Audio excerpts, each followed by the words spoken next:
But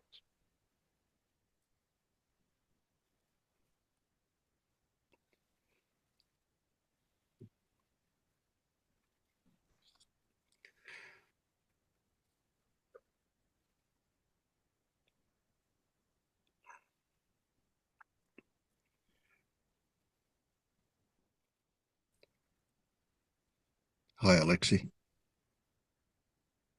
Hey, how are you, Vince? Good. Nice shirt. Very nice shirt.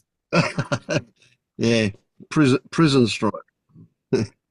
Mm. It's one I only wear when it's a little bit chilly. It's because it's a really hot shirt, for a t-shirt. Yeah.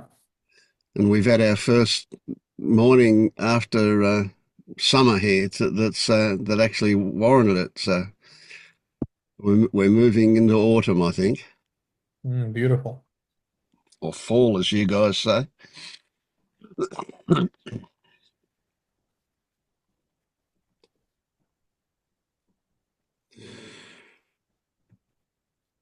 So, Cormac, mainly for your benefit, I'll just reiterate some stuff I've said in the past, and that is that there are no rules here.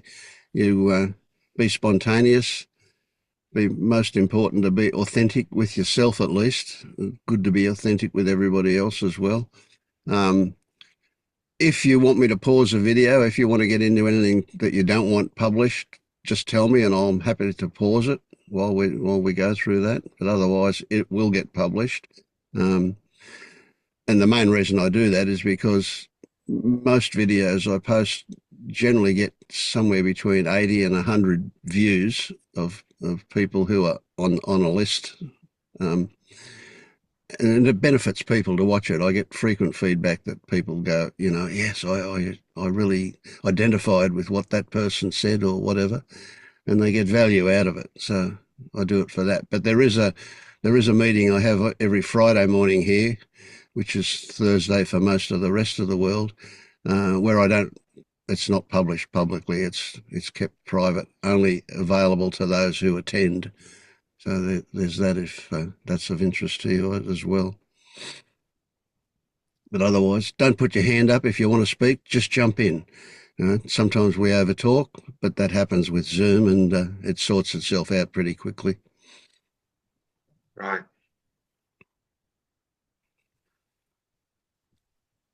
So just for everybody's benefit and a reminder for me, just tell us where you're up to on this path. Yeah, so I'm still I've got a guide, Marius, Oh yeah. um, Yeah. Son of Nature is the handle. Um, yeah, so um, where am I up to with it?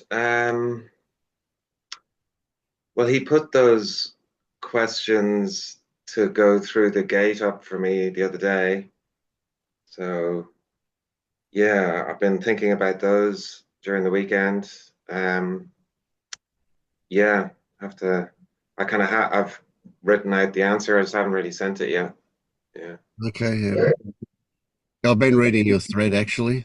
Oh, okay. Yeah. Right. Um, I have pretty good yeah. feelings about it. Yeah, it's been I've been enjoying the process, getting a lot from it. So, Good, good. Yeah. yeah.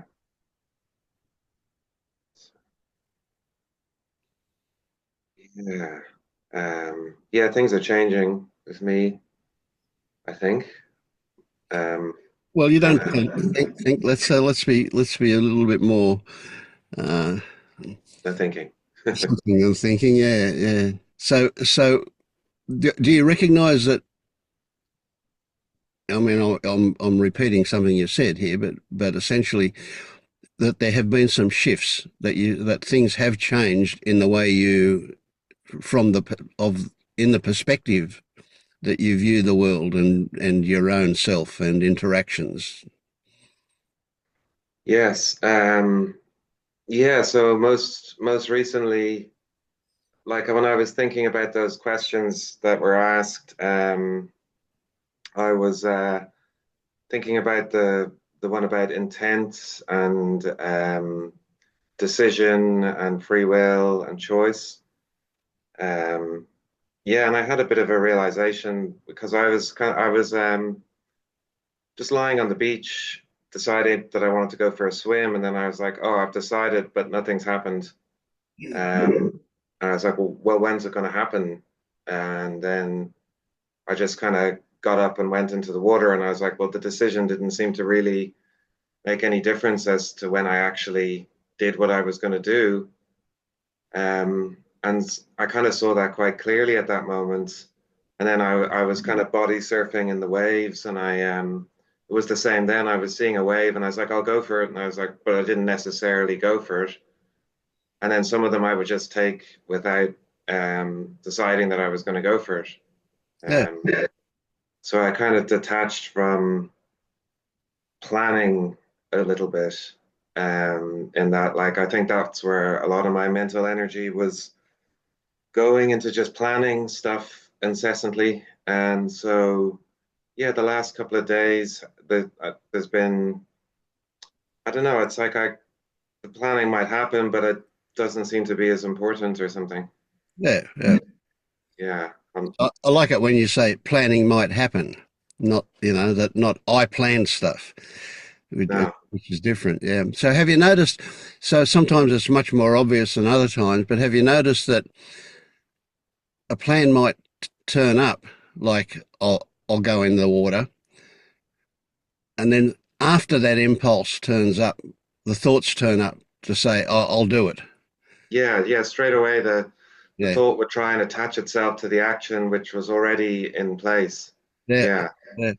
which isn't what you'd think. Like, unless you really look at it, like it's not how you think events. Like a couple of months ago, I wouldn't have thought that's how it played out, you know? Yeah, yeah, yeah. You think the thoughts come first, and yeah, Maybe there's an orchestrator of the thoughts behind it, but I wasn't. I was noticing quite clearly that the thoughts were just latching on to what was going on. yeah, yeah. You could even say that they claim ownership. Yeah, Mm. yeah, um, yeah. So I don't know though if yeah. I mean, there's not a drastic shift in the nature of the content of the thoughts. You know, it does seem to be the same narratives that will play. Oh, yeah, because the nature of them, the way the tone of them, etc. That's habitual. Yeah, yeah, that's what I'm thinking is that's just sort of my conditioning. Maybe I'm, So the you big know, the big thing that's different is your relationship to those thoughts. yeah. So sometimes it comes from like a deeper place where I just straight away recognize that the thoughts are, just thoughts and they just go, or even I recognize that the whole concept of planning or something like that is pointless and it just goes away. But other times it still takes an effort of, recognizing and then searching for a thinker of the thoughts and recognizing that there's nothing there. And yeah, Yeah. that's that's sort of where I'm at with that. I don't know that that's the way it is for everybody, but yeah. So here's a story that I use frequently that might help change that a little, or help speed up the change when in that one, and that is that.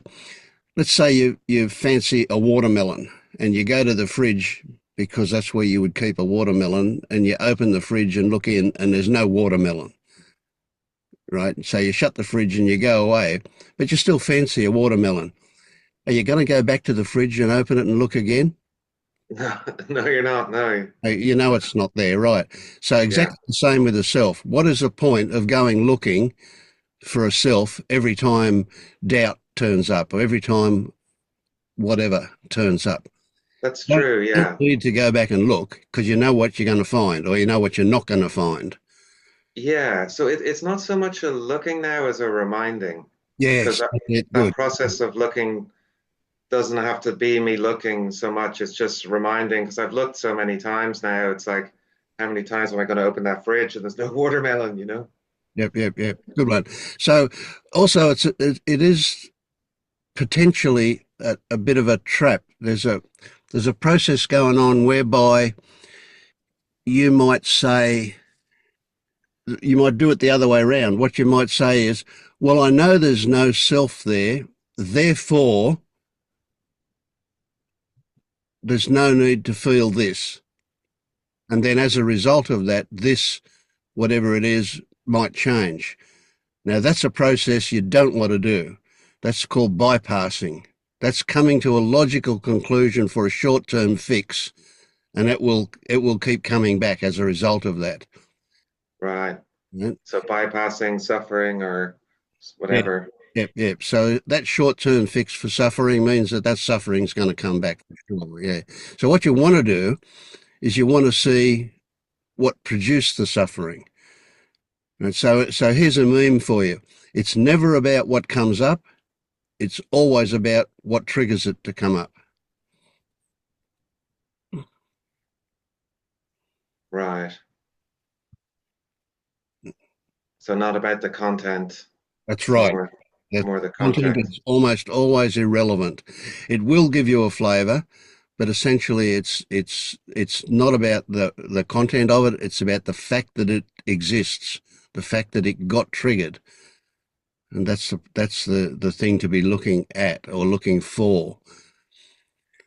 And there are tools that are useful in the beginning to do that, and that is never consult the mind about that, because the mind is always going to give you a whole lot of bullshit at this level. You go to the body. What is the sensation in the body that's associated with that, whatever it is that came up? And that is your portal. That is your doorway into what triggered it. Right. Okay. Yeah, so staying with the what's real, what you can feel. Hmm. Okay. Okay. Have you met Marius before? No, hi Marius. How's it going? Yeah, it's going good. How about Good. yourself? Not bad. Monday morning here. Yeah, it's Sunday evening here. Yeah. Just Sunday morning here. Well, you're ahead. Where are you then? I'm in New Zealand. Oh, okay, yeah, you're a few hours ahead of me in Australia. Yeah. Yeah. So you're in Sydney, right? Oh no, I'm north of Sydney, a couple of hours. I'm up in north of Newcastle, actually. Okay. Yeah. Yeah. You don't have a Kiwi accent. No, well, I'm Irish. Oh, okay. Yeah. Yeah. Yeah. You don't have an Irish accent either. I don't know. Yeah. Yeah. I Now, I now lived you in mention it, America I for a can while and I I've can lived see around the it. place. Yeah. Yeah. Mm. Yeah. So, One of the things that the intent of this group, or why I started these groups, is that even people who go through the gate often have pretty weird expectations about what it's like, or what it will be like. Or, a lot of people have, you almost certainly will get visited by doubt, not necessarily, but most likely. And the doubt will be, and here's an interesting one, the doubt will be, people will immediately go, oh, I've got doubts, and they start talking about doubting the fact that there is no actual self. But the reality is that they're doubting whether they're awake or not. And that's yeah. because as a seeker, awake is a thing. But as somebody who is awake, it isn't a thing. It's just a perspective way to look at things.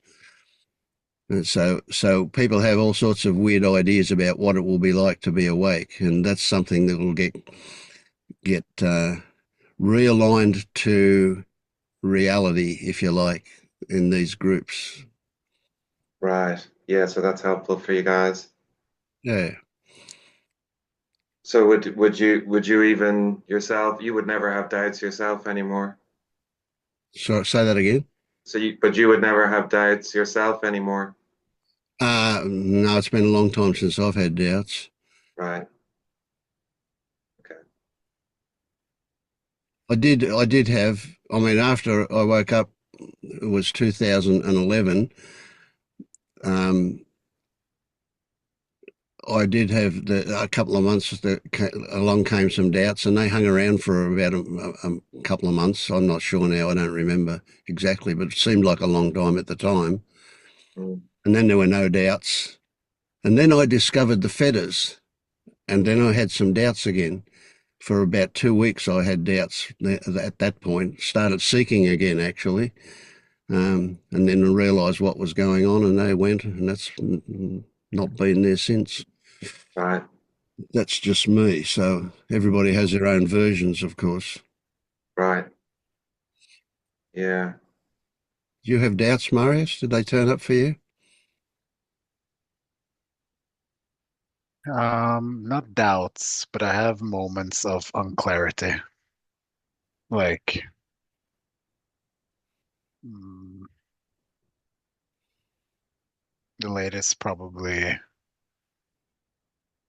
relating to my um apparent plans to make it happen in Thailand.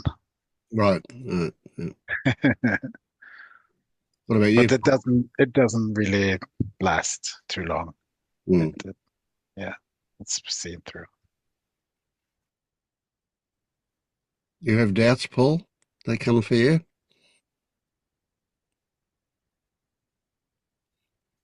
Oh, been a long time. Right after, right after the realization, it was kind of, but it wasn't really a doubt that something amazing had happened. It's just, have I, what have I done to my mind? Because it's such a sudden shift for me. But that lasted a little bit, month or two, and since then, not really. I don't really Yeah, sure. think about that stuff.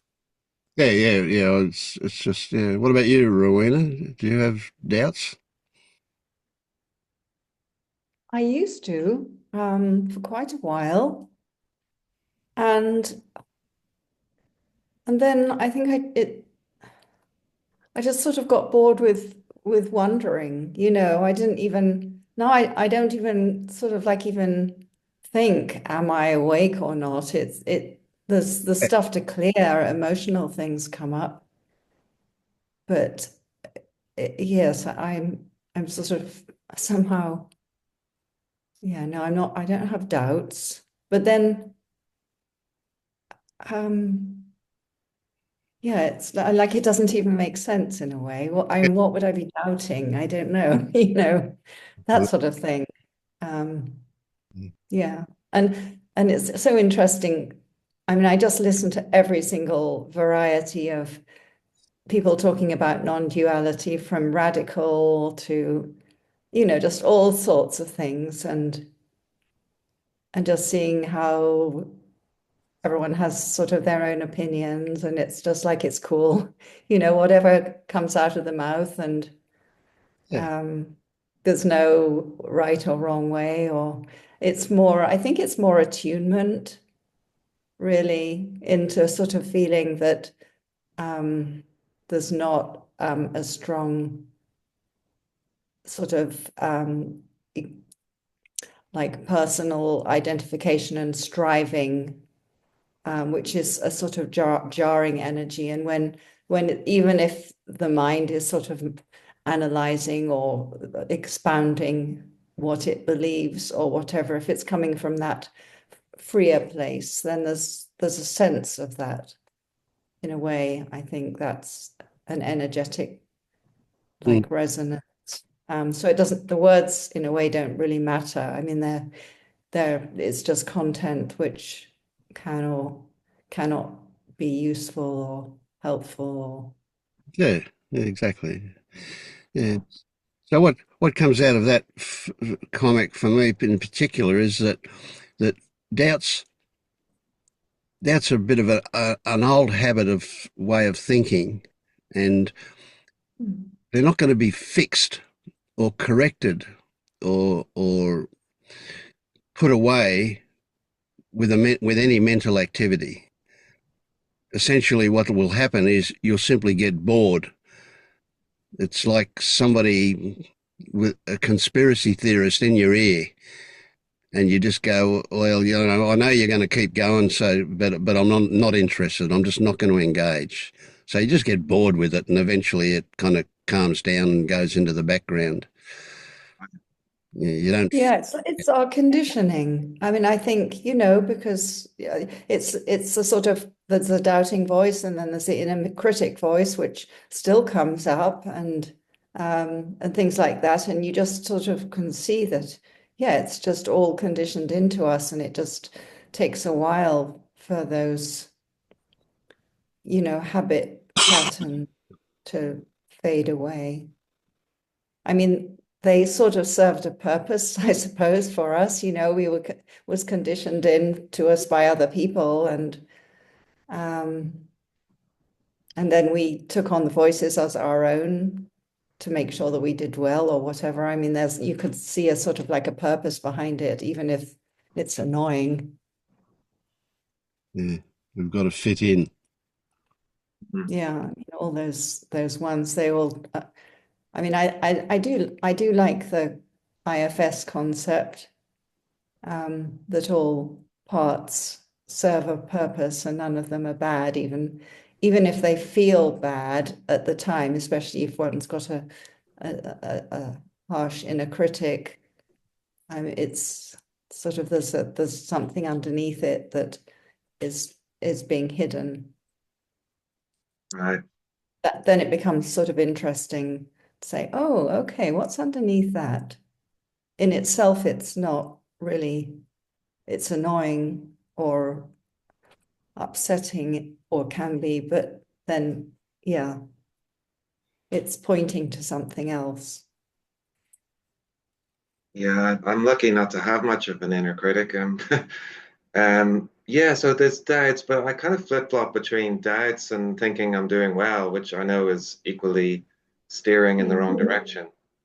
It's the Then same. I'll start to like attach myself to the idea that, I'm doing it right or something, that's more the, yeah. But then again, if I do get like distracted in a stream of thought for a while, I'll be like, "What are you doing? You're not, there might be a little beration there, but I kind of, I don't, that doesn't linger or have any sort of reactivity attached to it. Yeah, So same thing again.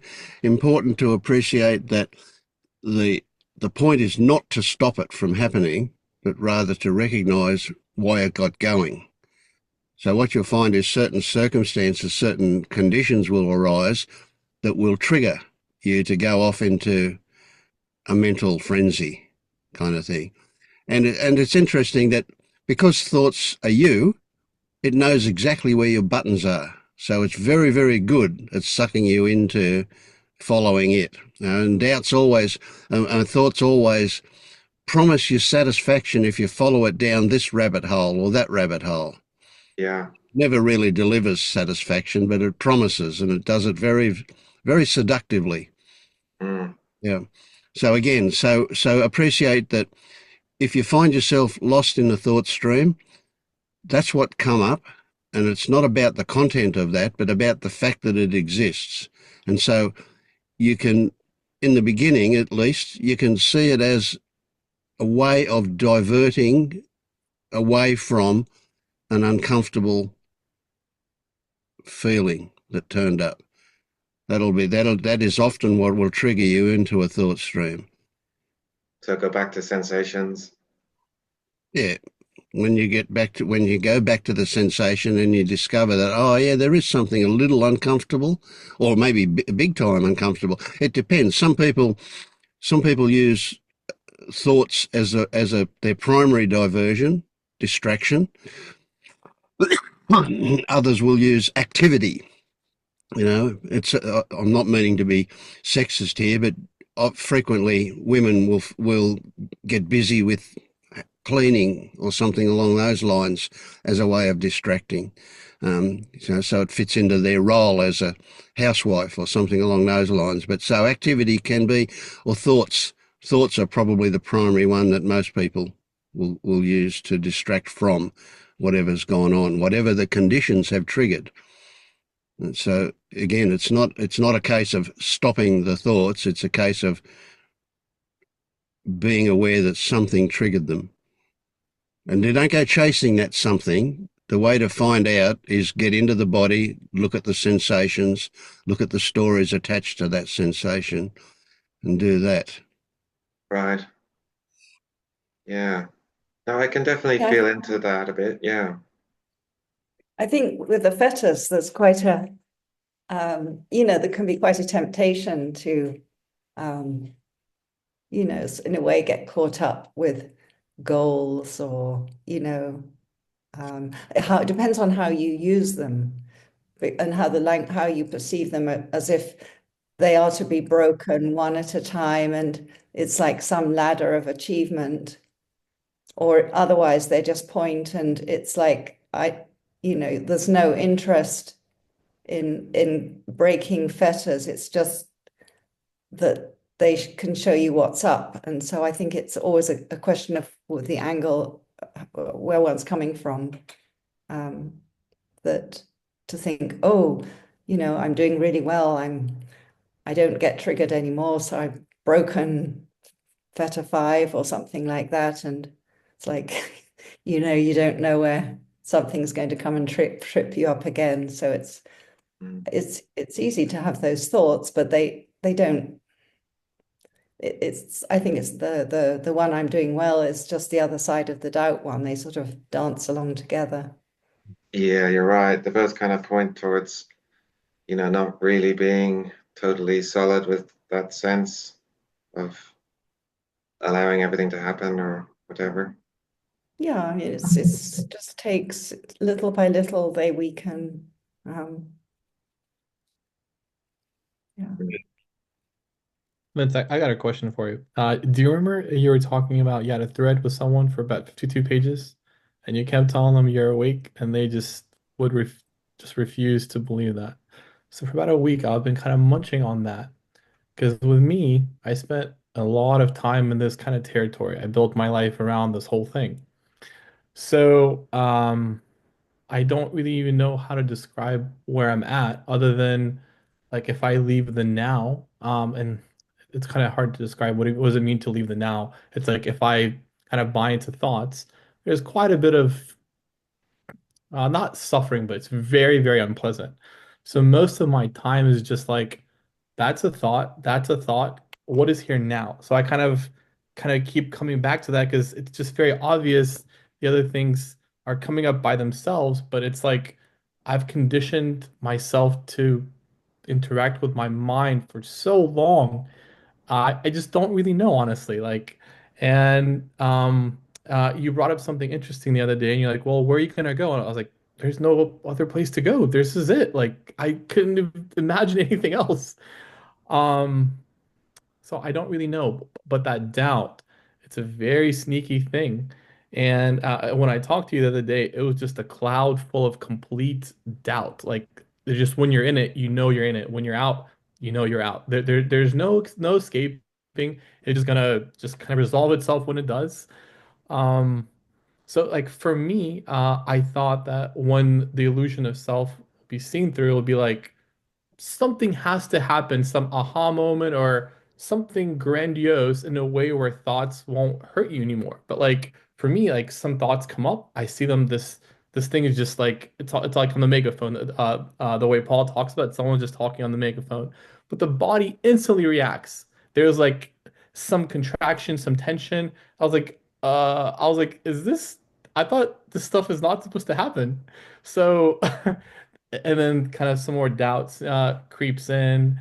And then when you're kind of interacting with people, when I told you I got lit up in that other group, and I was like, oh, it feels like there's a sense of me here, because why would I be experiencing these feelings? So I was like, huh, I'm really, really uncertain about this whole other thing.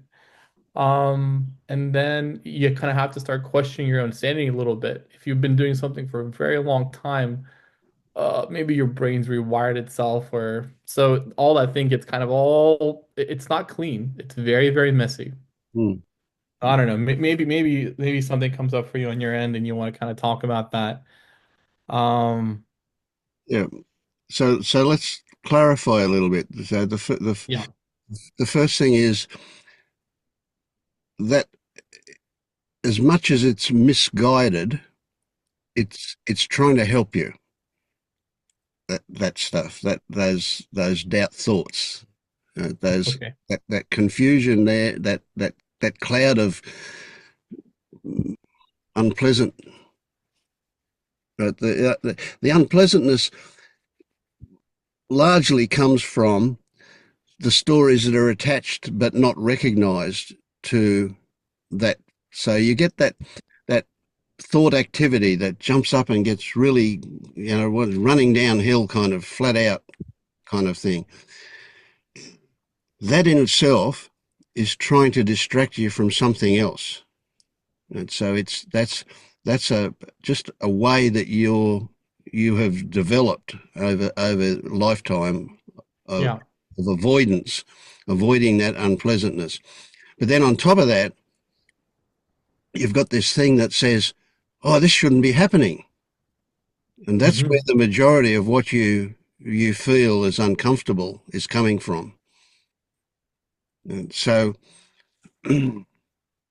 again, the idea that, well, there's no me here, therefore it shouldn't be happening. If that works, you think, oh, good. That's not good. That's Yeah. bypassing. That's a short-term fix. And whatever Yeah. triggered that process in the first place is going to keep happening. I You agree. Yeah. want to see what that trigger is so that it doesn't happen anymore. You want to dismantle the foundation of that particular thing. And so you could see it's going to be conditions that arise that trigger that. Something reminds you of something that's been embedded in you. And and because it's been embedded, it's it's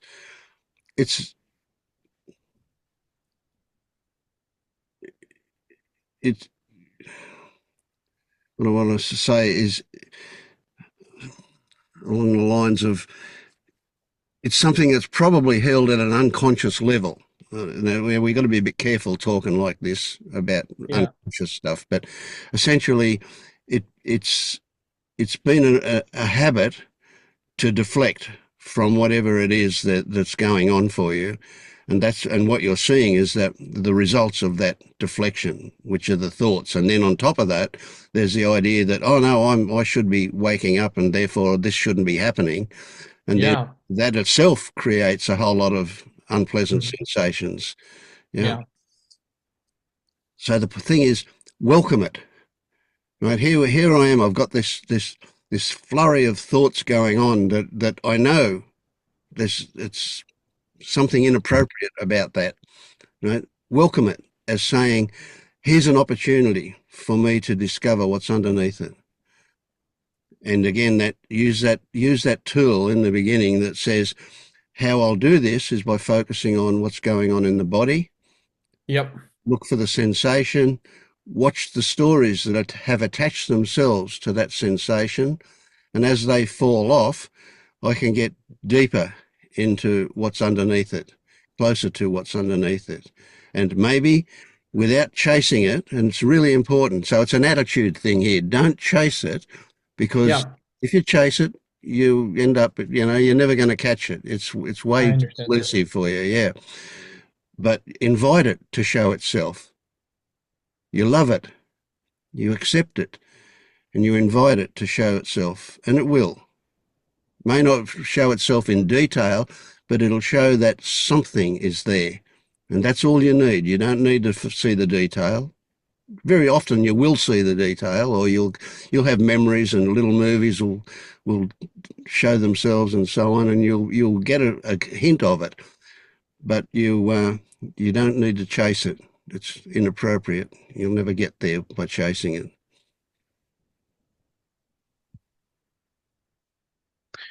Also, Alexei, I want to ask you if you do you resist thoughts, like inherently a resistance towards thinking? That's a great question. There is that pattern now where I'm kind of playing around with this inquiry, and it's like thought, now. It's like I was like, are you kind of you're just kind of flushing them away, and I am because I don't want to feel really yuckiness to get caught up in those thoughts. So I'm like, you're a thought, you're a thought. In a way, I'm like trying to uncondition myself, but is that even really true? I don't really know what I'm doing. Yeah, It's kind because of if you, a weird place. as soon as you don't want something that is happening, then Yeah, that you're creating that icky feeling, right? yeah. Yeah, Um, trying. It's a really good word to to see that that's not the way to go. It's actually, do you like write your thoughts down and see where they lead? Because that's sometimes quite helpful actually. Because you can ask ask questions like, well, if I okay, it's saying this, okay, and if that happened, then what would this, you also can ask questions of the thoughts. Sometimes I You say them out don't, loud. I never really practice because they're kind of so quick. I don't walk around with a yeah. paper and pen to really write them out.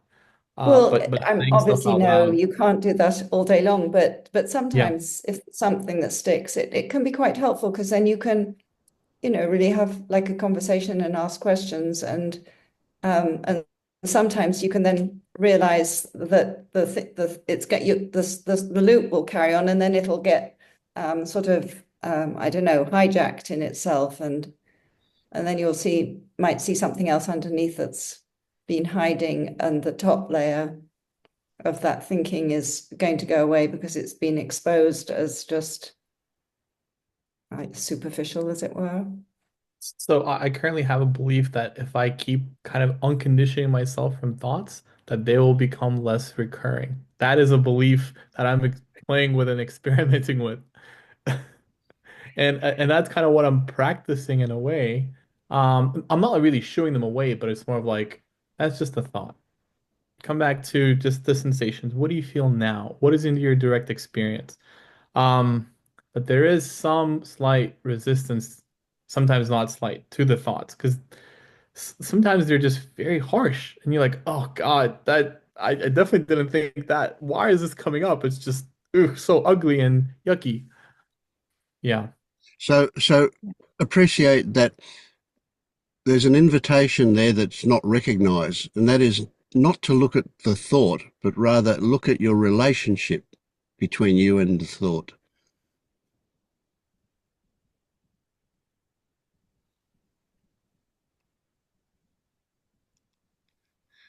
Would you talk more about that? Hmm.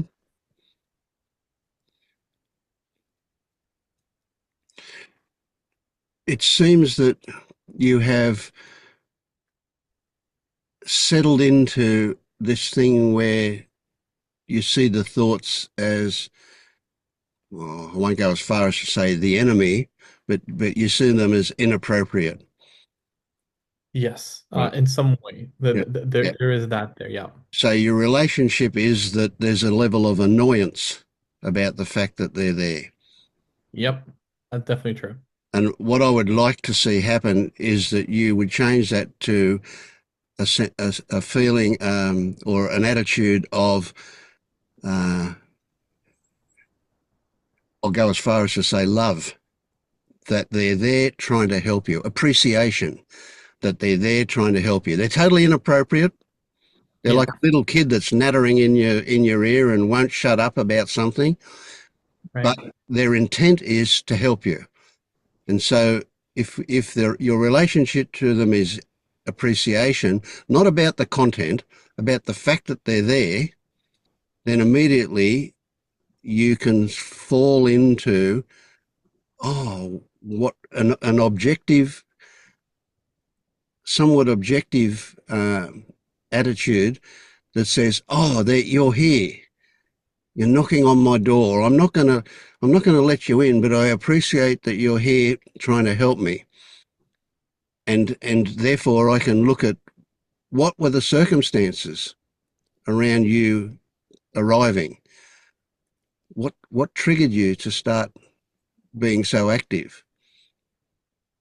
And so your relationship to them is one of appreciation, of value. They're not just annoying. They're not just there to make life hard for you. That happens, but that's not their intent. They're trying to help you avoid something uncomfortable. And that thing, whatever that is, that's triggered that discomfort, that's what Yeah. what you're looking for. Yeah. And your thoughts, without your thoughts, you wouldn't know that that was there because you just automatically avoid it. So your thoughts are telling you there's something here to look at. Well, thank you, thoughts. And that's a different attitude, isn't it? It's not you annoying little bastards, piss off. Yeah. Yeah.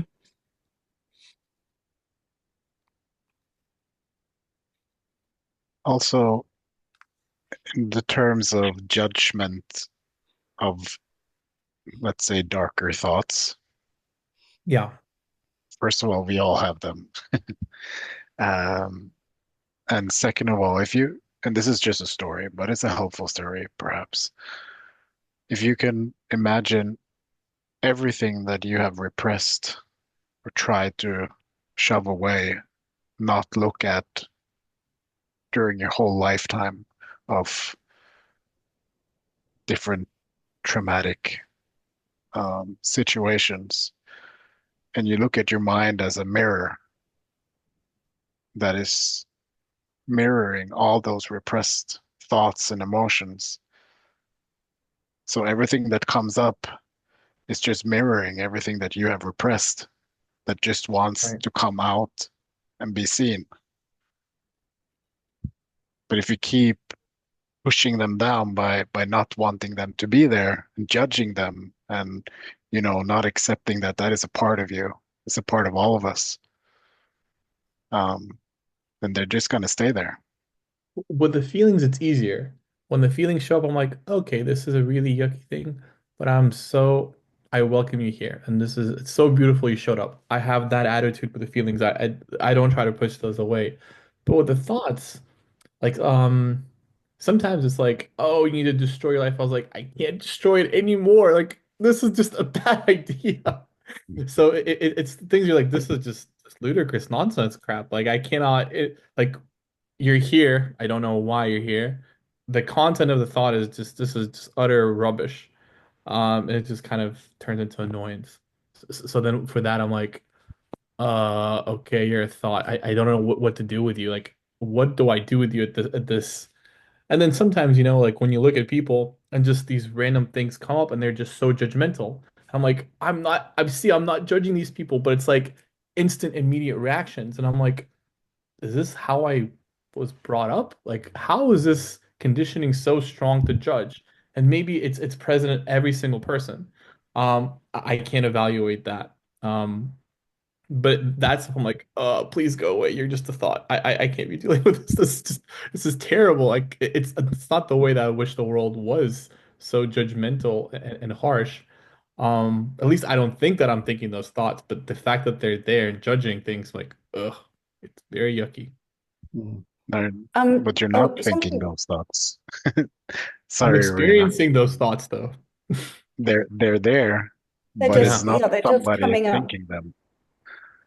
They're just arising, like Marius was saying, just to be cleared. A helpful thing. I mean, I still have the inner critic. I've had a terrible inner critic, and it still comes up sometimes. And so the other day it was like, oh, well, you're awkward, and then I write, you're this and you're this and this and this, and I Yeah, put, so what? exactly. So what? So what? So what? And then it sort of stops.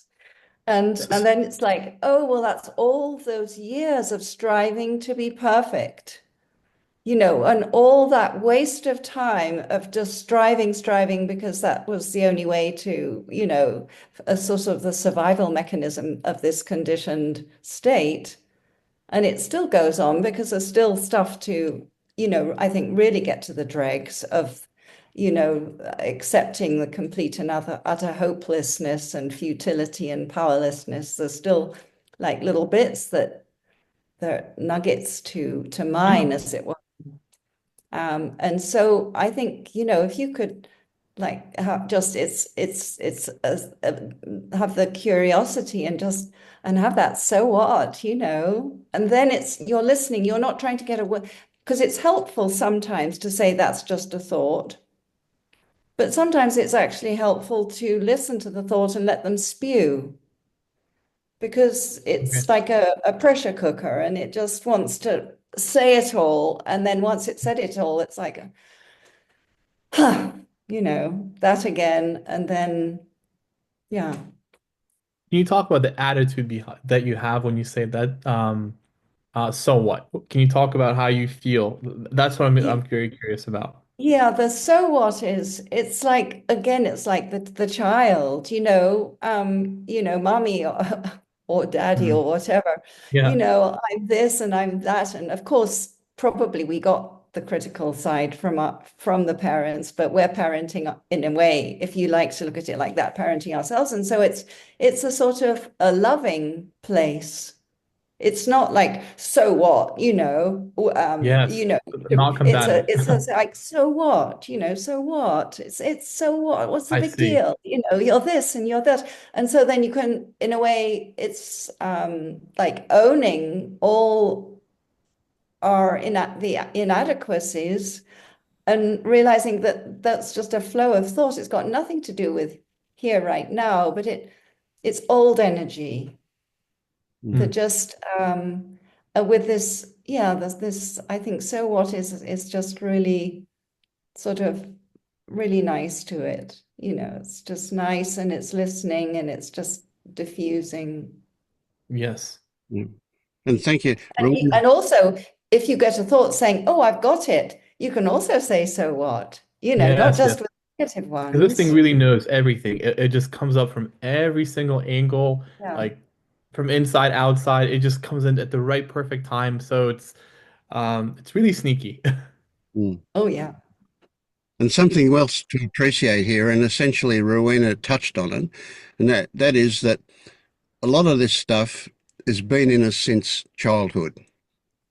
But it's never been examined. What happened back in childhood was that it made us feel uncomfortable and we learned how to distract from it. And whether we used thoughts or activity or whatever we used to distract from it, that worked. And we distracted from it. But it kept coming up every time circumstances triggered a reminder of that. So there it Yeah. was. And the point that I want to make is simply seeing it is enough to change it. Mostly, not always, but mostly.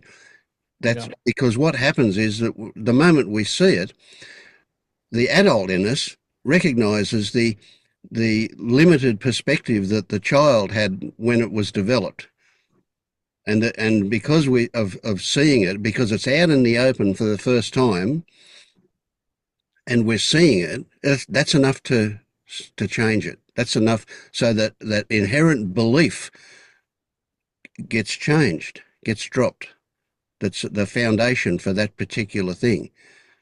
And so when that's seen, that's enough to change it. You don't have to work at it. You don't have to do anything else. Just simply recognize what's appeared can be enough to change it. It's extremely powerful, that one. And if that doesn't dissolve it, if it keeps coming up, then it does suggest that it's something a little bit deeper. There's something, again, underneath that hasn't been seen. Right. Yeah. Yeah. So it's really important to appreciate the power of simply seeing what's there. And also, I mean, to take a word like selfish, which is like, it's really, really, it's everywhere. What a terrible thing it is to be selfish. And so, if you're in a family and, it's like, oh, well, you can't be selfish or you're so selfish, people will say. And when you're little, to be selfish, you don't want anyone to know that you're selfish because that's a terrible thing to do. And so to be told you're selfish, there is definitely fear and stuff underneath that you don't want anyone to criticize you of being selfish. So you've got compensatory patterns so that they don't think you're selfish, because it's such a crime to be selfish. I And understand. then, because again, it's the child's mind and the parental or other people who are still in child's mind, they've got their ideas of right or wrong, and it's just completely, arbitrary, made up, whatever does it mean, according to their values. And so then owning, if your thoughts say to you you're selfish, and you say, well, so what? Well, yes, maybe I am selfish. Sometimes maybe I'm not, and it just, it like Vince said, it's sort of like you're the owning it, and that it's not going to kill you to admit that sometimes you are selfish, or sometimes you're, I don't know, whatever other terrible things we can be I socially, understand. or Yeah. As a kid, we might interpret self-care or self-love as selfish. It's a simplistic way of looking at the world. Of course, we've got to look after ourselves.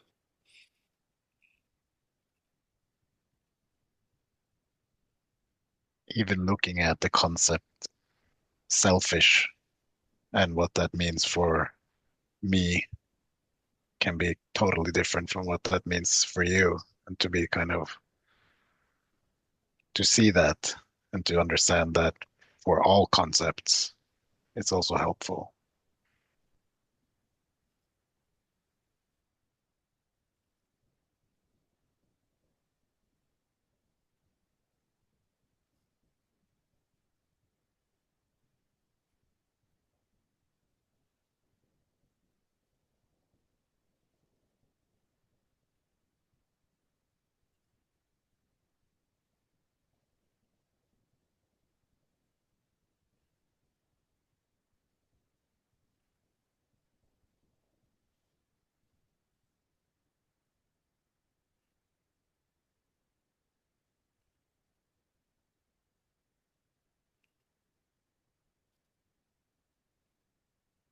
So this is a good segue into me saying this. When there's silence like this, enjoy the silence. Watch what the mind does. It wants to fill silence, but it's also an invitation to bring something up, to talk, to have a response. And if you don't, after a while, I'm going to pick on people. So it's an opportunity.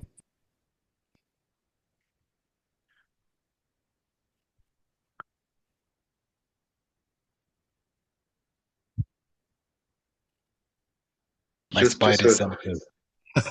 Oh, go ahead. just with what Marius was saying there about how you you my concept of, well, my ego's concept of who I am is false, and the other person I'm talking to's concept of who they are is false, and the way that we interact, is if you do it on a cognitive level, then most probably there's bias involved with that.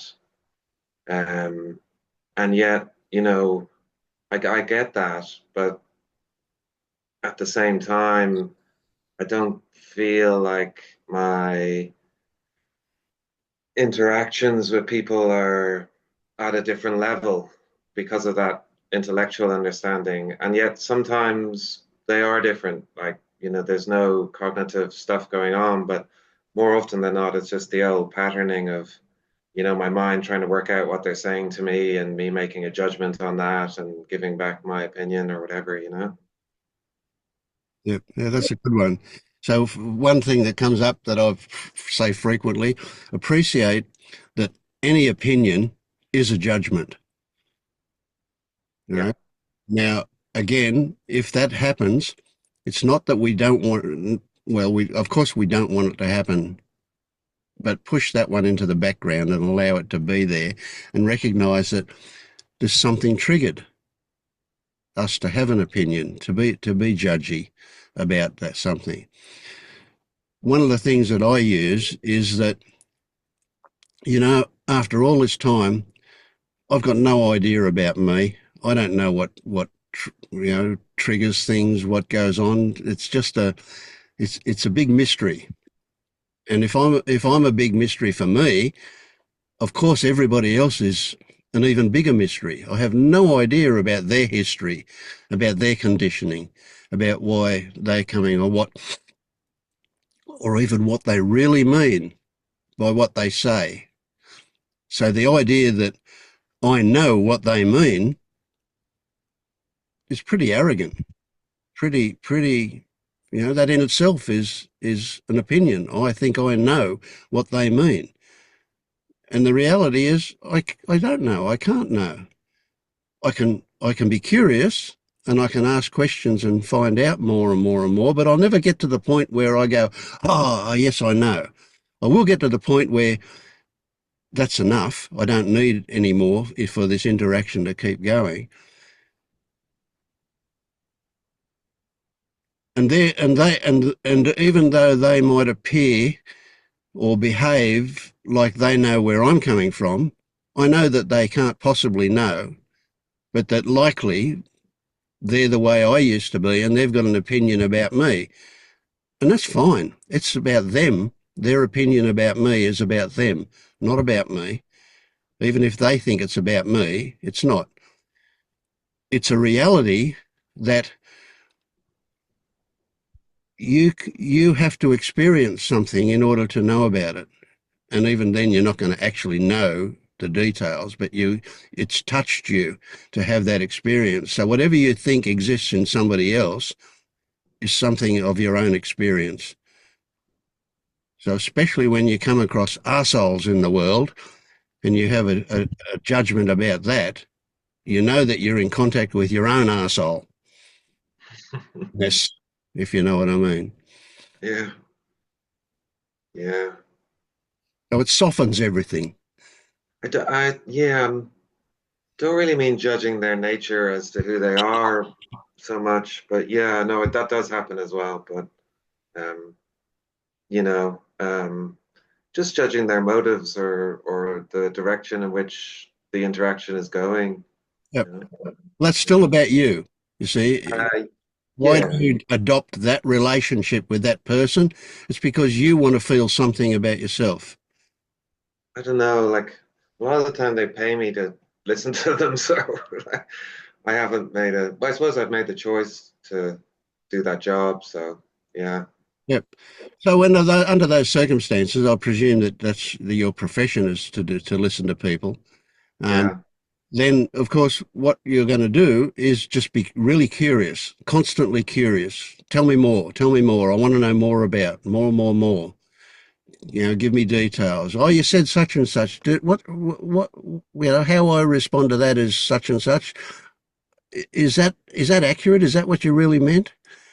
That curiosity is your best in, and that leads to all sorts of wonderful things. Great connection, great. As soon as they feel heard and understood, things change for them. right. So like a beginner's mind. Yeah, yeah. Yeah, right. Mm. Yeah, I just feel like that's one area that I've been held up on is sort of more labeling others as others hasn't really stopped happening. But yeah, I mean, I do know that that's because that's exactly what I was trained to do. So, yeah, Yeah, well, see, one of the I wanted to say one of the problems, but it's probably a bad word to use in a sense. But one of the things that happens in professional things is that we're taught that a collection of these things means something, and then we come to a label and we say, "Oh, that's a particular thing," and therefore we can go to the manual under that thing and work out how to treat it. And so it's like and then we very quickly lose contact with the actual mm, variations of those things that are happening for that person because we've got a label for them and we can treat the label rather than the person. yeah, absolutely, yeah.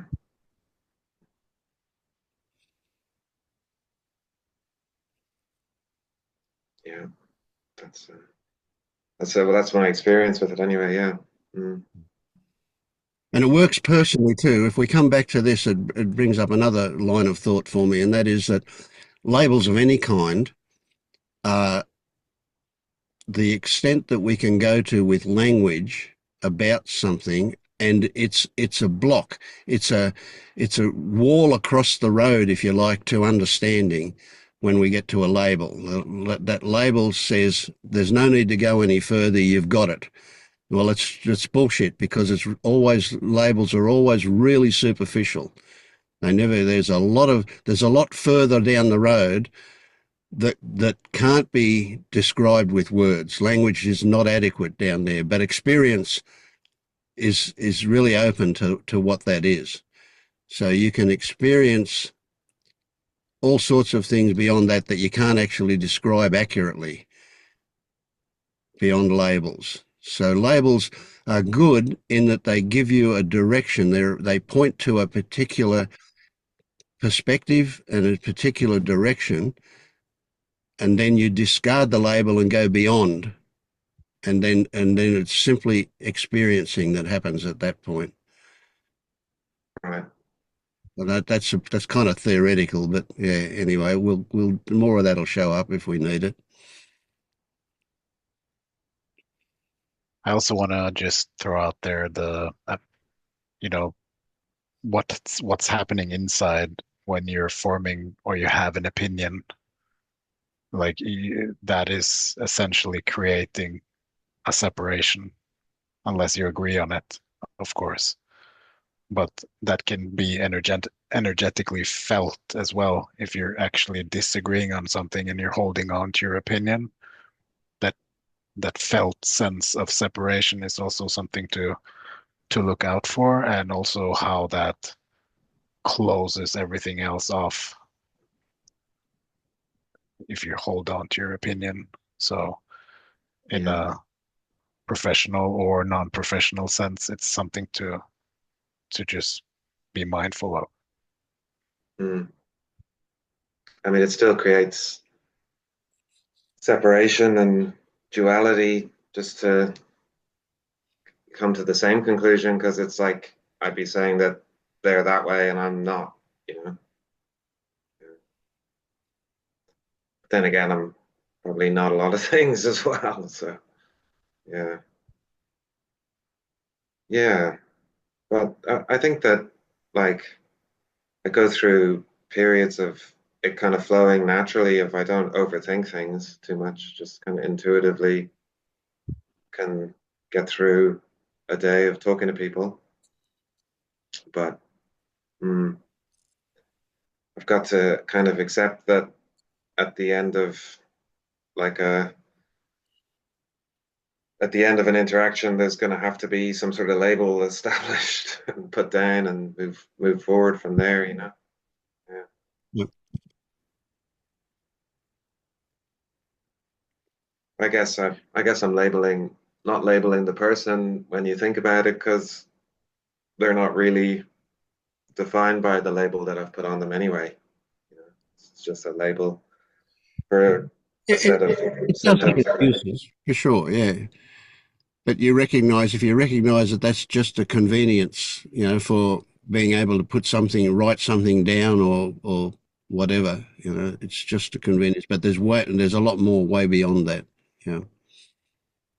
Yeah, it might be interesting actually, when you get to the point where you have to, because of, conventionally speaking, write the label, to notice what is, when you have to do that, if there's any contraction going on in the body, that it's actually taking you out, and you can see how it creates, there's something, there's identification, or there's weight given to the label more than it deserves, or more than it needs, and so you might be able to say, oh, I'm going to write that sort of thing, and feeling how the impact is on your body, and you can then work with those sensations and just say, oh, every time I write that, I feel like that, and then little by little, there might just be, oh, I'm just going to write that, but it doesn't really mean, it doesn't need to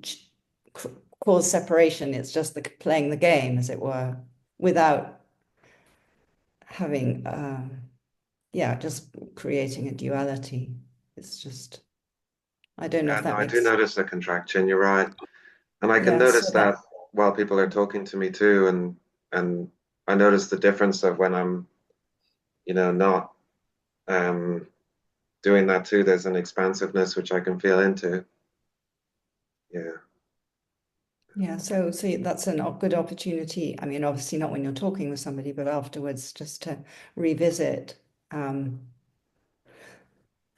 that will, that's just showing identification with writing labels. And so, yeah, something to work with. yeah. Thank you. Something else came up here that I just remember that I used to do a lot. Um, I think we all do it. Just creating images of people unconsciously. So I have this amount of experience with that person's, and in that time, this and that was felt and said and thought about, and a result of that is that I have this fictional image, my interpretation of that person, and uh, that has it still happens to some degree, but it's because of my memory isn't that great anymore. A lot of that has fallen away, but I used to be very mindful of, you know, how am I meeting this person right now? Am I meeting this person with my image? Can I can I let go of that image? Can I meet this person from here and not from my interpretation of this um, of the image that I have? And that is also, I think, could be helpful because it's again creating a separation. Really, I find that I've been doing that with like, interactions with my family and such, and yeah, I find that's easier. One of them's having a tough time or getting stressed. You know, I can recognize that I've got a judgment on why that is and what they're like, and let go of that. Yeah, easier with friends and family. Yeah, and much more. It leads to a much better interaction too. Yeah, Definitely. yeah. I guess it'll gradually filter into my work as well. Yeah.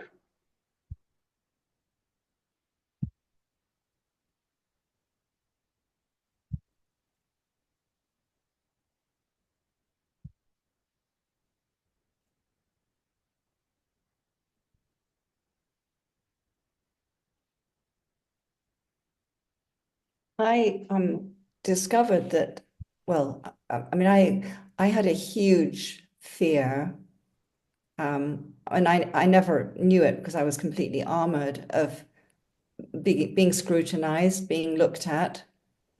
And I,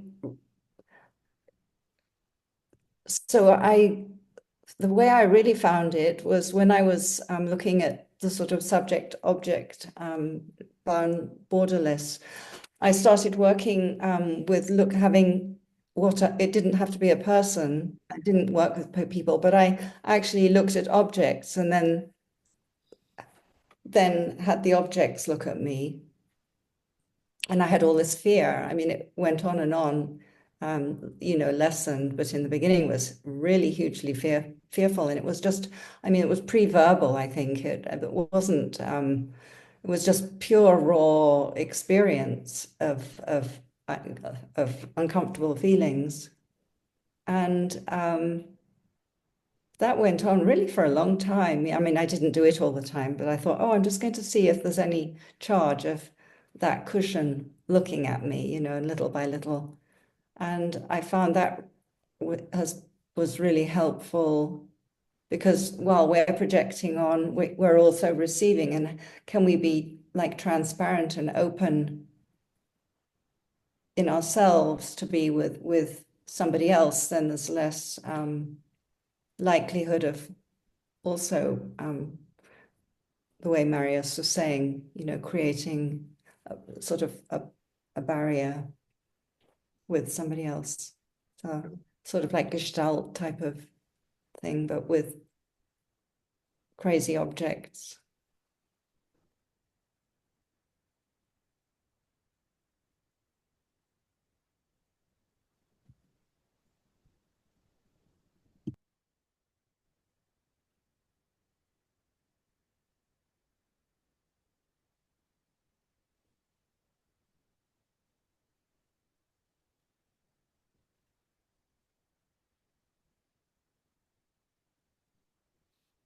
How have you been for the last couple of days, Tammy?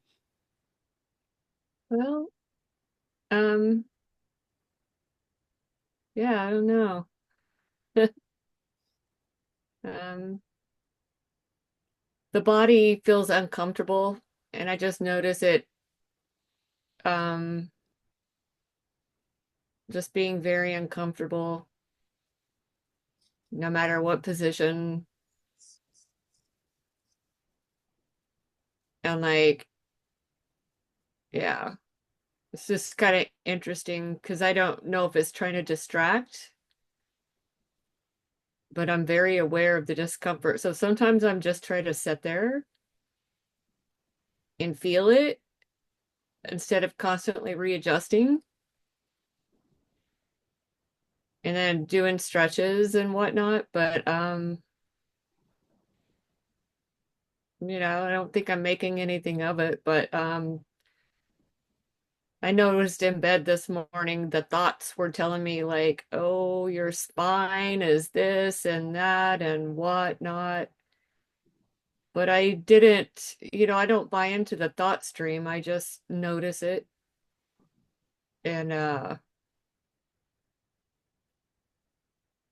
yeah, it's I mean, I've things are good, I think.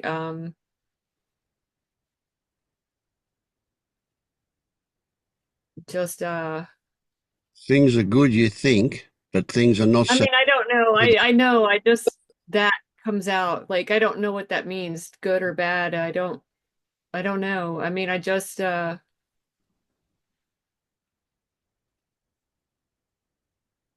yeah, I don't know. That's just kind of what's happening here is just discomfort in the body.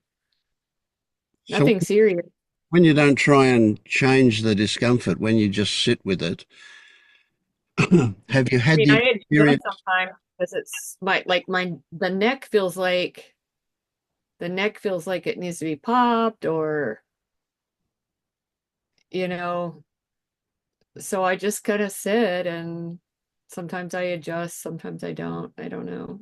Hmm. So have you had the experience that anything has revealed when you just sit with it? Um, no, it just I mean, it just moves around from like my head, my neck, my lower back,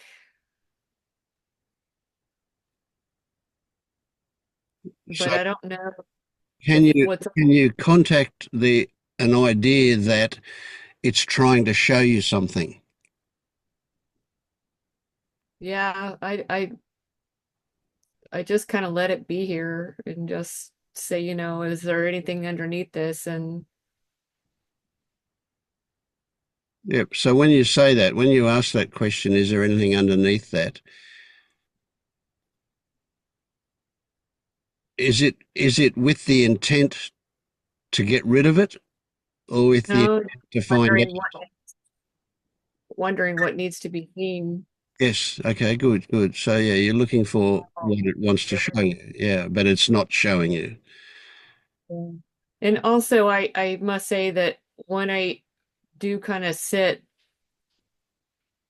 I also notice that it feels like something's trying to move forward.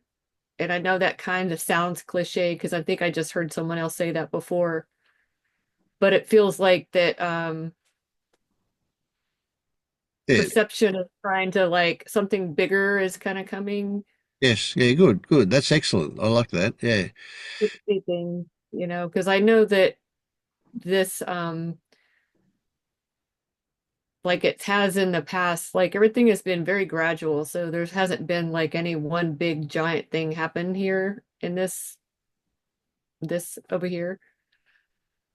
But little things, like one whole day of vertigo about a month or two ago, which, I figured it was just a symptom of things changing, and a lot of energetics like in the head, like the waviness, and then the feeling of like my brain going like this. I don't know. I think I heard Adi Ashante is the only person that I've heard kind of mention that he felt like it was being rewired or something.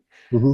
I don't know how to, and that's just a label because I don't, who knows what it is, but there's no fear in it, or it's just like, oh, it just feels like, sometimes it feels like someone's pulling a string out of the top of my head.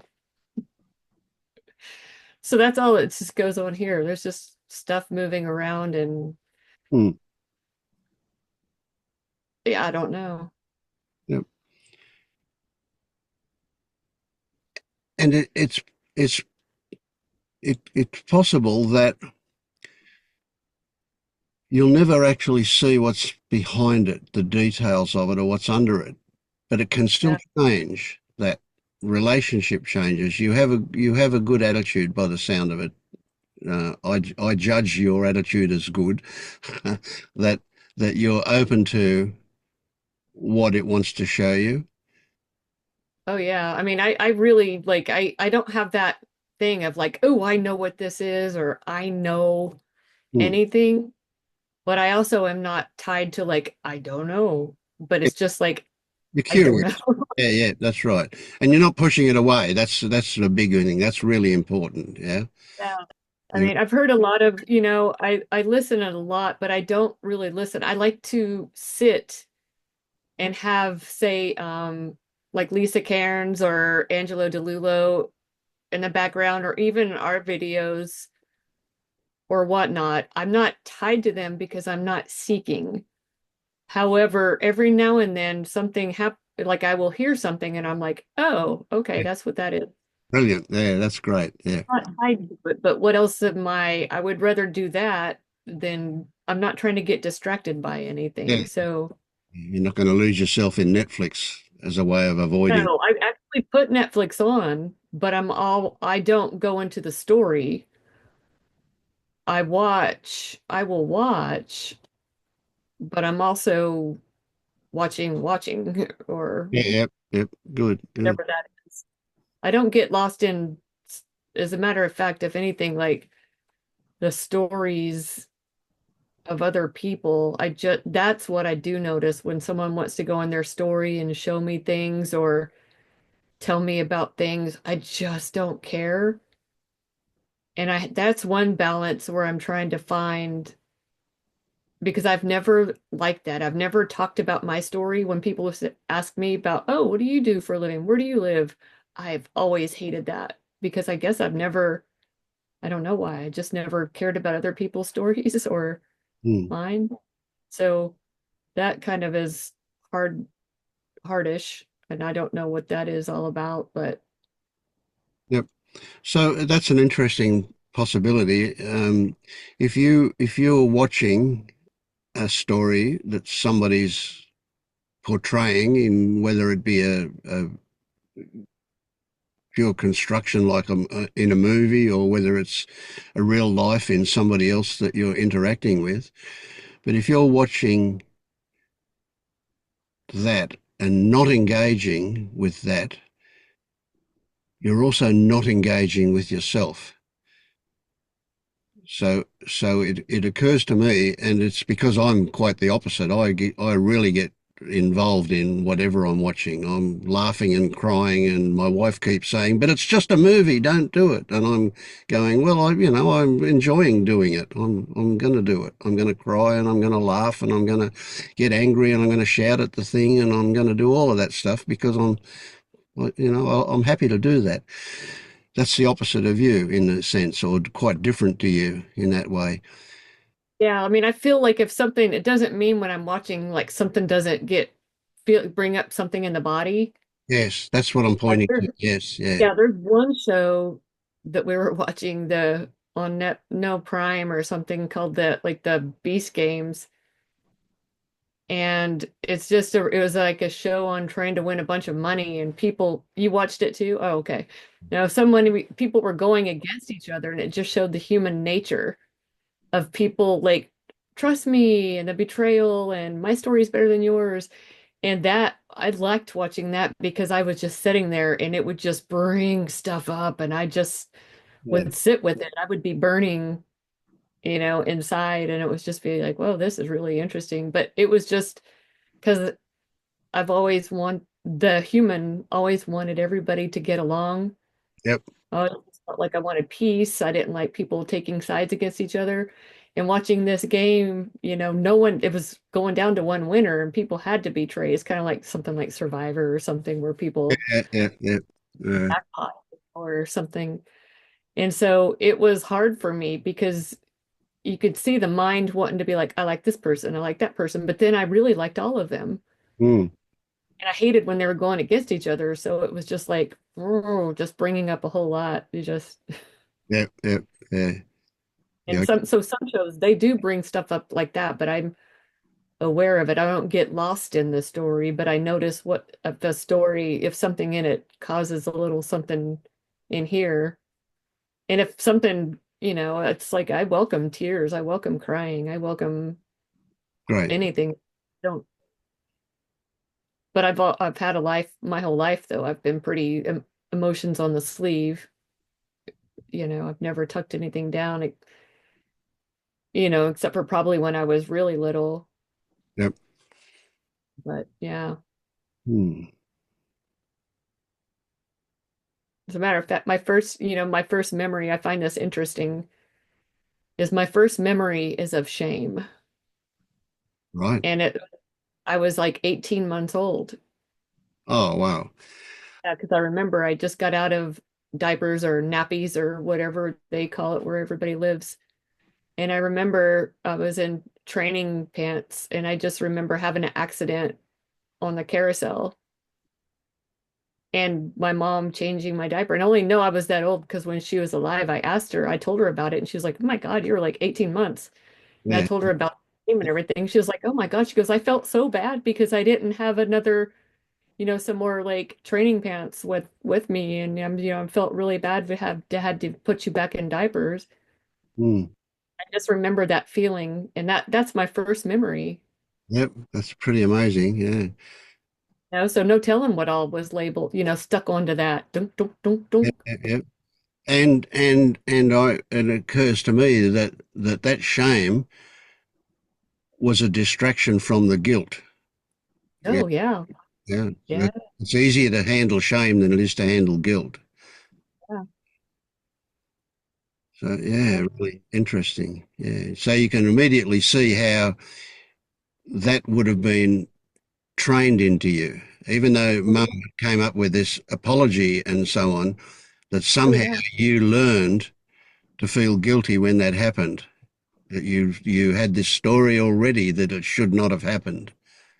Oh yeah. Mm. Amazing. Yeah. And when you recognize that a lot of this stuff is just conditioned into us, it's also a recognition that it can be deconditioned or reconditioned. We can undo it. That's a huge thing. It's not inherent in you. It wasn't the way you never got born with any guilt or shame. It's something that was learned afterwards. It's also innocent, really. Absolutely. Yeah. I mean, another memory I have is like maybe I forget it was grade school. And I remember I went to join this kid. He was a guy and these girls and play with them, but they were playing something else off of a TV show. And they said, "Oh, we already have enough." And I remember that, and so then I like that joining, like it still felt like a rejection. Yep. But there's like, why would I remember that? But I think it must have just felt like some sort of rejection. But it's interesting, all those memories, it's not like they were like, ooh, fun memories. So why would I hang on to them, right? Mm. Yeah. Yeah. It's really interesting the way it all, but I mean, I could see it all and I could see how it kind of plays out in life, when you look over and you kind of notice something and it's just like, oh gosh, yeah, of Mm. course. Do you recognize that a perspective, what I would call a legitimate perspective, is that the body will reflect, in particular, the stuff we've got that we keep buried, if you like. The body will reflect that, and so if we recognize that, we can also see it from the other angle, and that is that when the body is showing us something like pain or discomfort or whatever, that it's telling us something. So back the other way, that the body is not only reflecting what's there that's been buried, but it's also an attempt to expose it. Yeah. Is that something you recognize?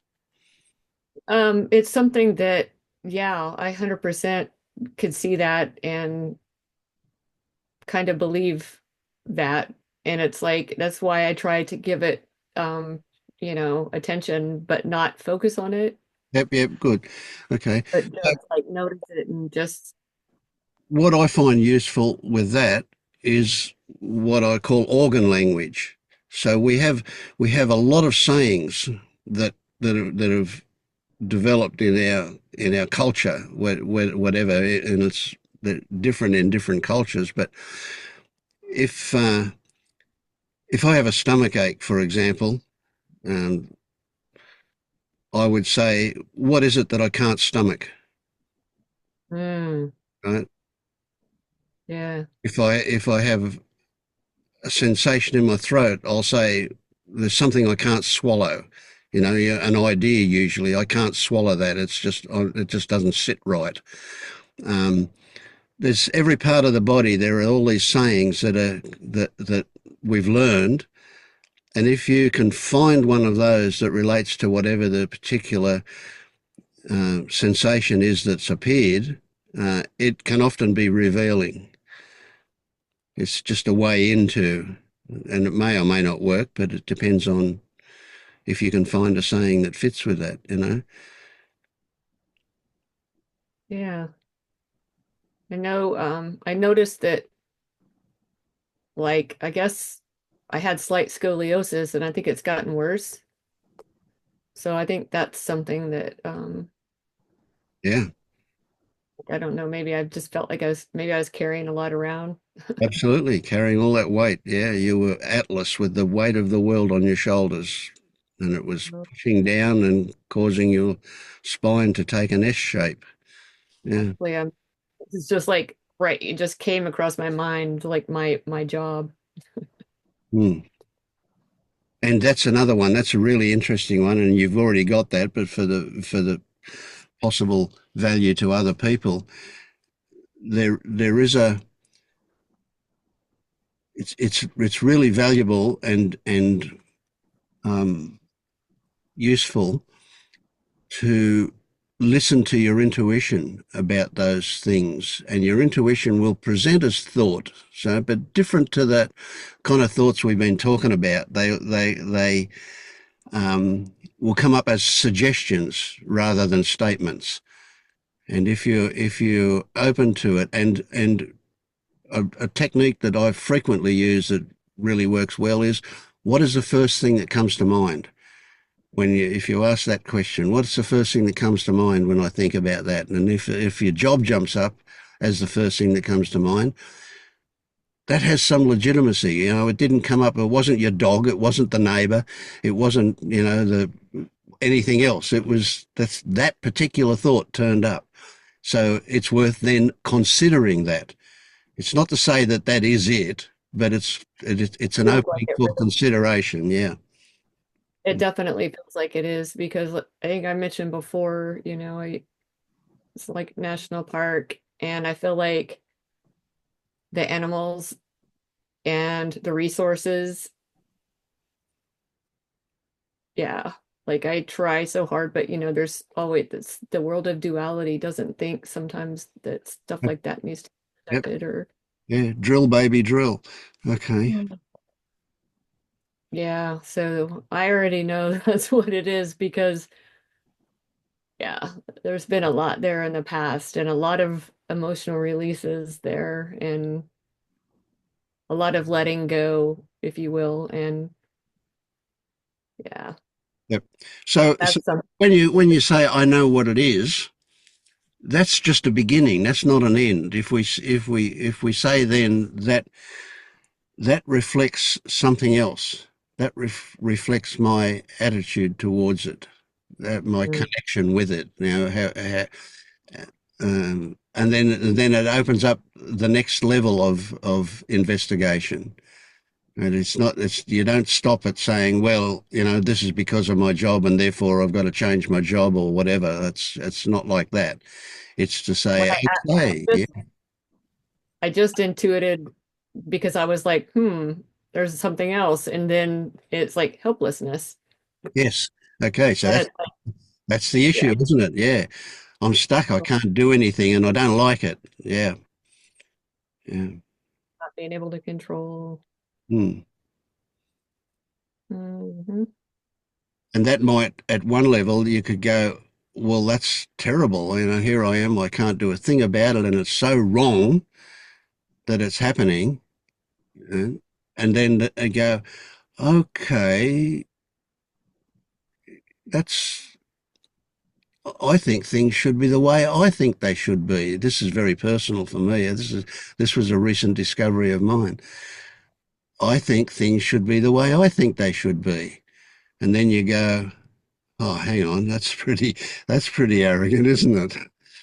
So, all I think, hang on, I just judged that one, didn't I?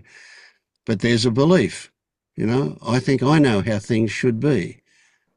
And all the evidence that I've got, all of my experience, everything says, well, I'm right. I definitely shouldn't be that way. It should be some other way. But the fact is, it is that way. And it's the strength of that opinion about that's where a lot of this discomfort comes from. Oh, yeah. Mm.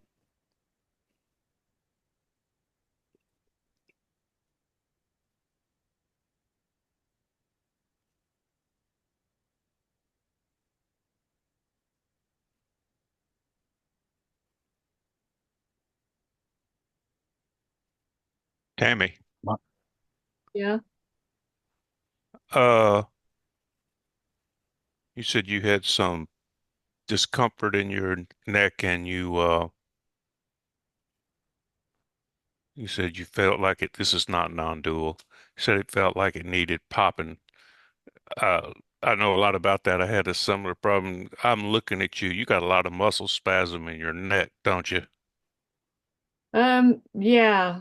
Yeah. And Mostly left or right. it's just right in the middle, it feels like. Okay. Uh, what that tells me is you have either a disc or a vertebra impeding on a nerve, Oh. pressure on a nerve. The way to fix that is with cervical traction.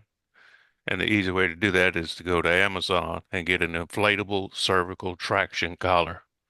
You put it Oh, around your neck. It's got a little pump up thing you put in your hand, like a okay.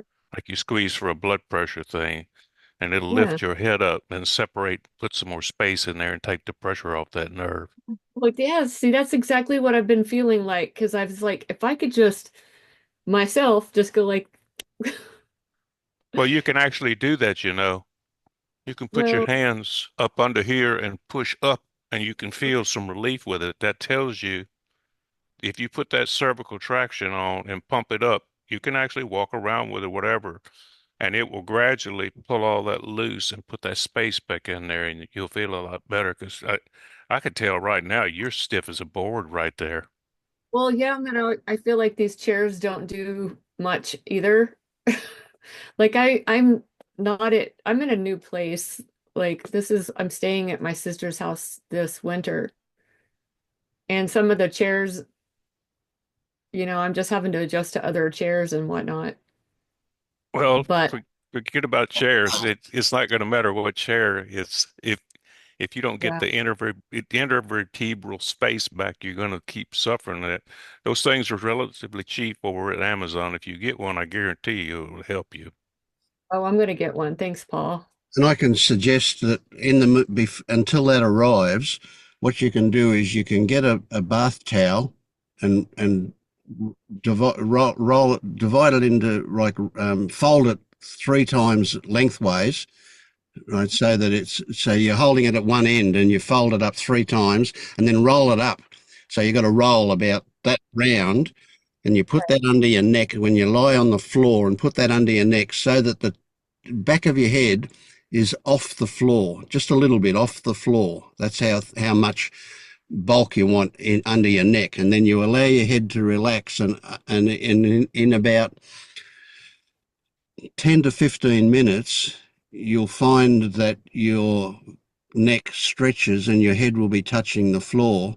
And then if you stay there, probably no longer than say 20 minutes, it will kind of set. You'll get it. You'll anyway. A feeling will happen that there. So you're stretching your neck when you do that, and that will relieve that what Paul was talking about. And so it's I not think like you can't walk around with that one, but you can lie on the floor and do that, and it will give you immediate relief. that sounds good. I could do that until my neck thing gets here. Absolutely, yeah, yeah. Appreciate it.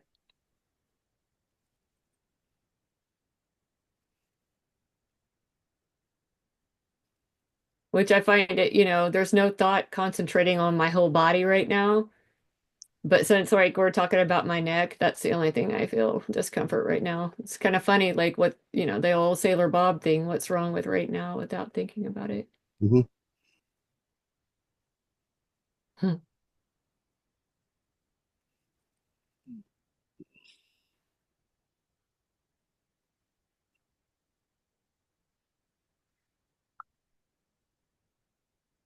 My spidey senses want to ask Shafiq how he is.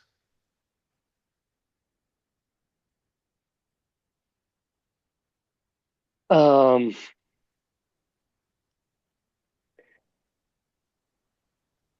I find myself more and more in the place of not knowing, and it brings up the sense of feeling of fear and liberation at the same time. Fear because I realize more and more this is not something I have any control over, and I don't know what's going to happen, which way it goes. And liberation because, well, it doesn't matter what I do. I don't need to do anything. I don't need to know where it goes, or I basically can't do anything wrong. It just goes in the direction it wants to go, whatever it is. And the part that I can't take any sides, good or bad. Like for example, I talked before about the thoughts and my relationship with thoughts, like they are bad, they shouldn't be here. But at the same time, I guess being in this place of not knowing, I can see them also part of the experience here happening. And for example, the other thing, duality. I always like thought, okay, when I can get to like non-dual, like unified experience, but being in this space of not knowing, it just I realize, okay, duality is what makes it possible to actually experience. Like sugar can't taste sugar. Like my separation allows me to feel these emotions and these kind of other things that are happening. Like doership is an illusion, but it's not like I see my hand comes forward, pick up this cup by glass by itself, and I drink it. It feels I do it, even though it's impossible to understand how that happens or where the intentions come from.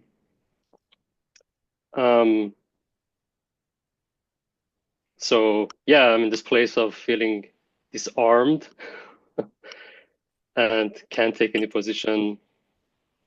And yeah, that's what's happening.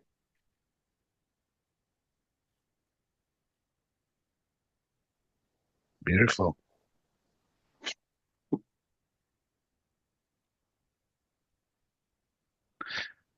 So the reason why I asked is because you had this facial expression of not being in a good place, but that was just my interpretation then. Or did you have any strong feelings?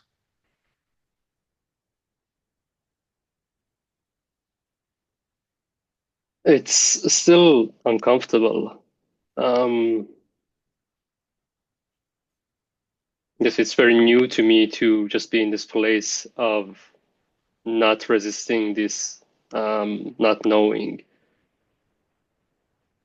And all these questions are coming up that I usually find myself following them to find the answer, going from this teaching to another teaching to this video to another, like reading books and like find the answer. And right now, it just I see the kind of pointless of following these questions, but it still feels uncomfortable. It's still like emotions come up, like a sensation in the body comes up that I don't understand them, I don't know them. There is no kind of answer or resolution for them coming up. And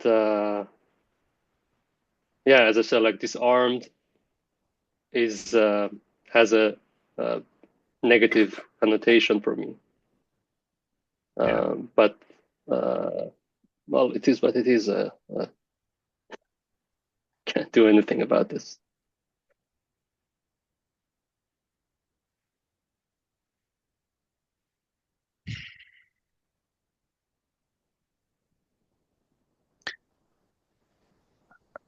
I kind of don't want to say anything other than that you're in a really good place. Like, I don't want to give you anything. I understand. Understand.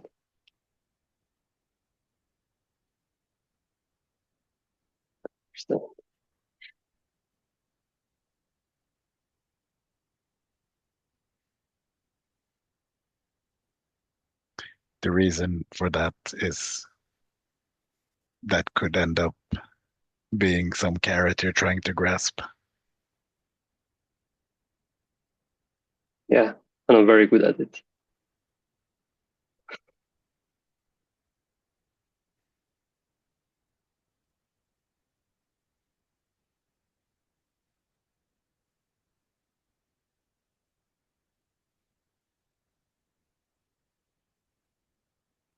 What's really good about it is that you're in a place of discovery.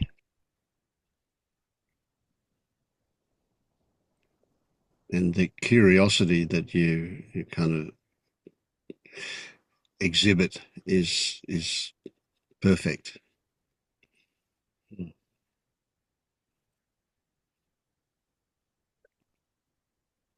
Yeah, it's also I guess the part of being uncomfortable is that especially when I'm around other people, it's just you need to talk and need to kind of, at least I get this impression they expect me to have an opinion and talk and give like talk about something, and I find myself not able to form an opinion, and it makes it hard to also be around people at least at this stage.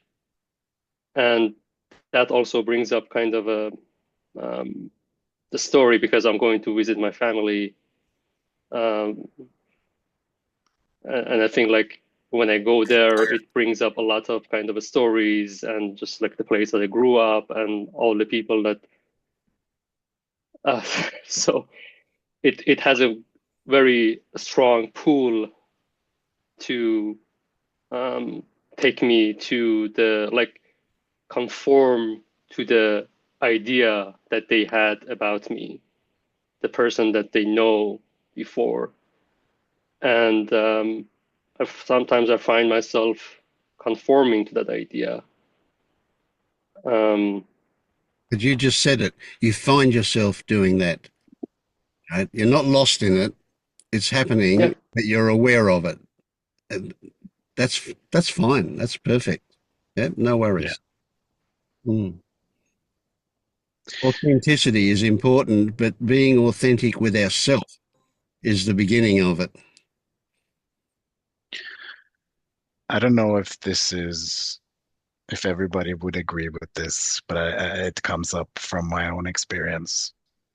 And where I interpret that you are now is a great place to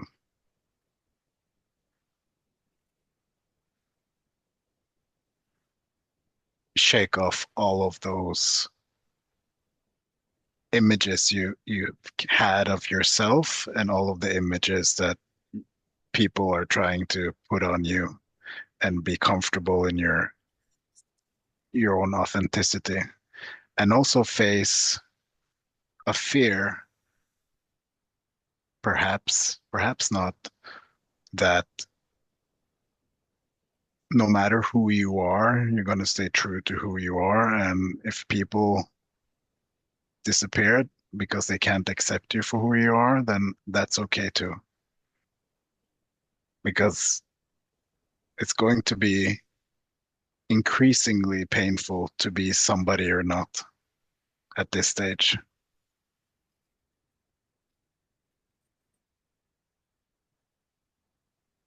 And though that is painful, it's also beautiful. That is true freedom.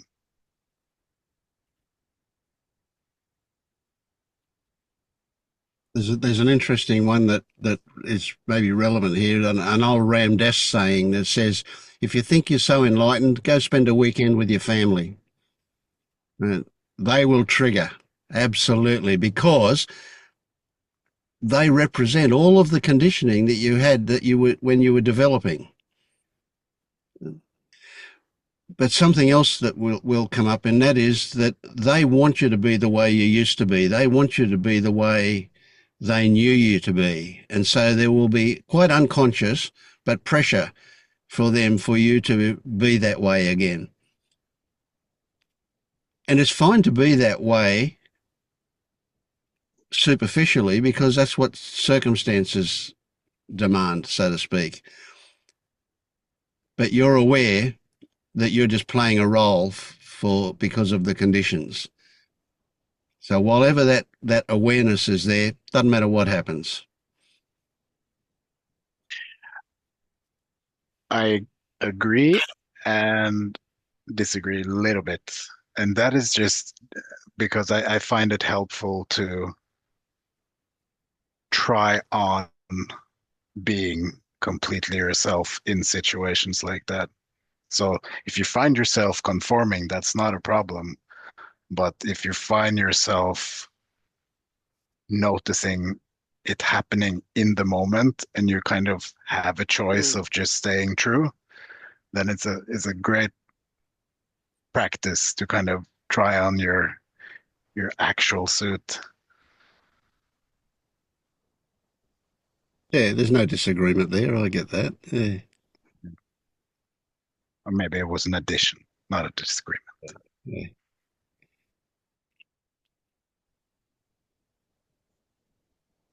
Yeah, especially like around people that, as Vince, you mentioned, like they formed most of my identity, and just like being authentic, whatever that means, which I have no idea. Only my what I feel in the moment, which I can't predict how it's going to be actually. And I think that's just like a good opportunity to, as Mario said, try the suit on. Yep. And in that, you'll discover too that you're doing the same thing to them. You've got them in a mold that you used to have. Probably. Yeah. Yeah. So that's an opportunity. So it's a great discovery place. Brilliant. I like it. Yeah. Yeah.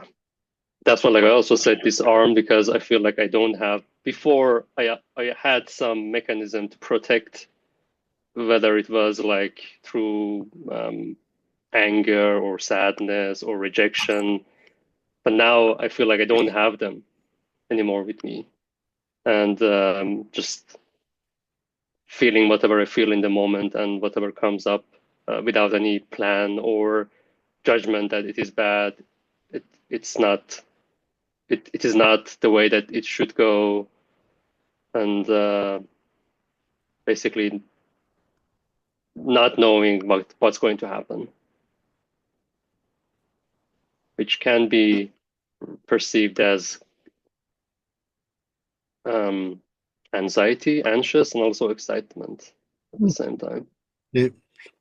Same sensation with a different story. Yeah.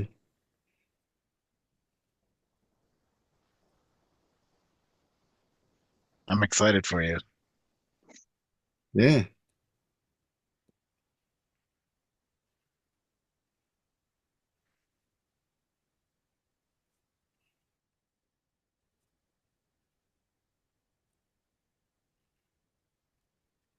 How have you been, Maya?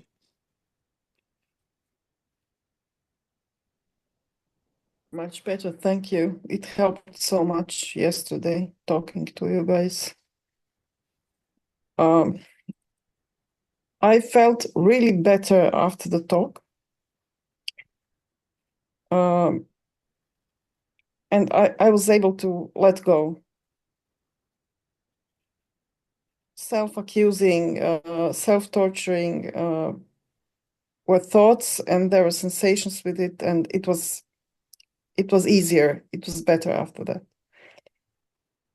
And then today I took your chatbot to try it out and to try to continue what we were talking about yesterday. And first I started with somehow I felt really bad yesterday, and I was in the group, and we talked such and such, and okay. And then I said, and now I feel a little bit ashamed because I dumped so much of my shit, and I took so much time and everything. And then I said, and it feels like this and that in the body.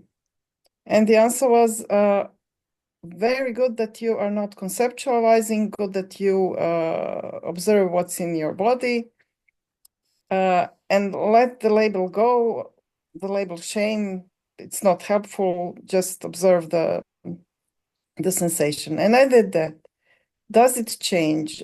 What's the texture? And so on. And I just asked, what do you mean by texture? Which is maybe something I wouldn't ask here in the group because we talk too quickly and I might not stay with it. But I asked, what's the texture? And it said, is it dark? Is it heavy? Is it light? Is it vibrating or something? Okay, now I understand what's the texture. And I said, the texture is such and such. And then the sensation changed. And then we talked some more. But the main point, it led me actually the same way that we went yesterday, and it ended up with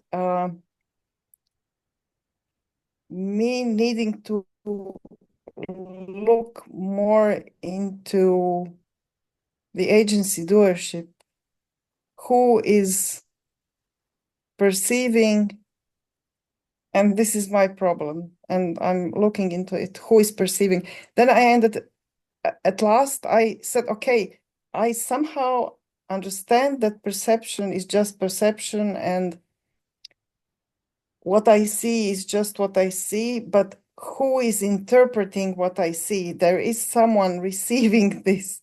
So I'm still persistent with it, but I'm working on it. And there was a little moment just before the meeting started today. That's why I didn't come. Why am I doom scrolling? Well, I looked at the news today, okay. But it was easier than yesterday. It wasn't such a big problem.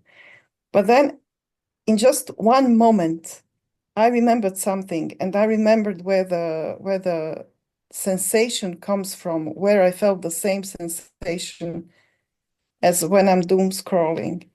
And it's 30 years old when there was war in Croatia, then Yugoslavia falling apart. This was the same feeling, the same anxiety. When is this going to end? When is this going to end?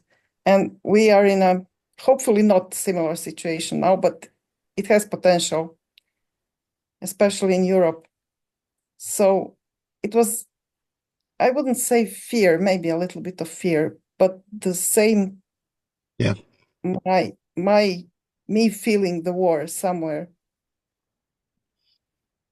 And as I felt this, everything about this just fell apart. And I just sensed, yes, this is it. This is the same feeling. And when I'm doom scrolling, this is the same feeling. This is what I'm doing, why I'm doing this. So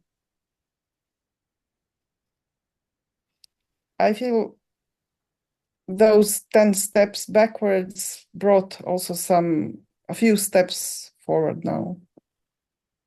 Looking into doership, who is interpreting? Beautiful. Who is seeing, doing anything? That's my hook now at the moment. Good stuff. Good stuff. Yeah. It seems like a little leap to go from Yeah, I am doing to it is happening. yeah, But it's huge. It's absolutely huge. When it is happening feels more accurate than I am doing, that's a quantum leap. It really is amazingly different in terms of wait a second, wait a second, I'm not that far. Yeah, I was going to ask you, Maya, does it have to be a who that is doing? Why does it have to be a who? It's a belief. It's a belief. It's also a concept. Yeah.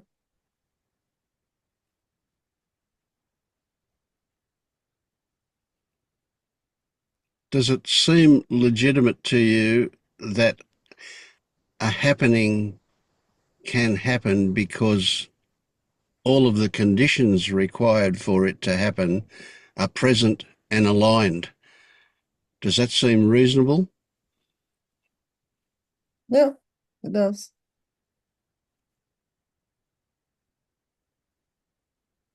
And some of those conditions will be what you feel, what you think.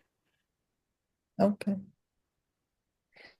But get this one. Cause and effect is a really simplistic notion. The idea that one or even a few things will cause something else to happen is simplistic. It just doesn't ring true in any way, shape, or form, because every one of those things rely on other things. And if you follow that track, then you can easily get to the point where everything that's ever happened since the beginning of existence was required to be exactly the way it was for this to happen now. Mm.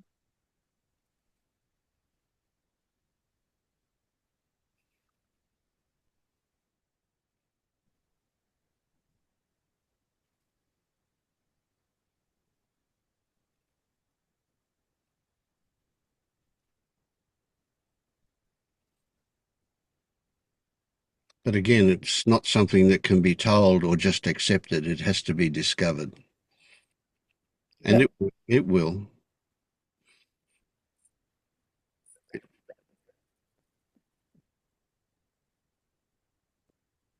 A story here is that it's inevitable. It can't not happen.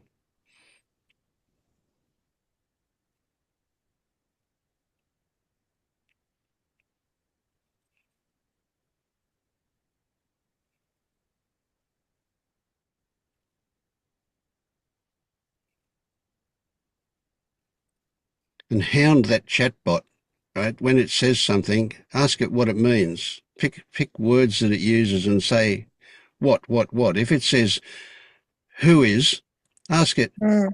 how do I do that? Yeah, Hound it to death. I did that.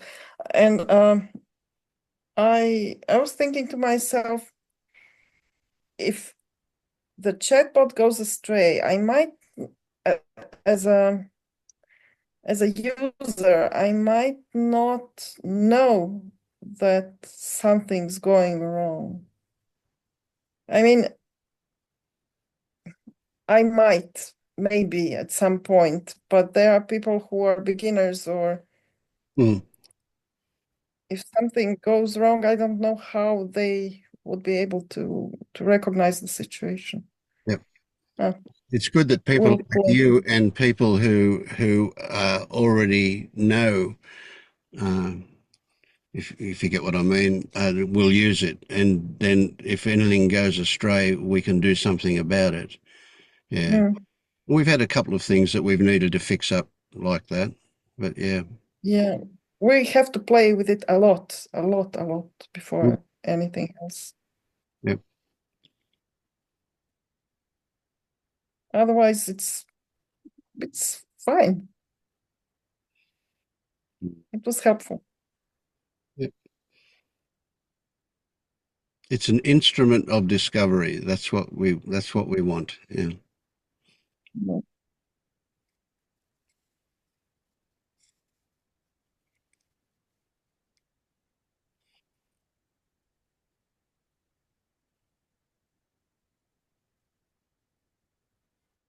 Your turn, Dennis.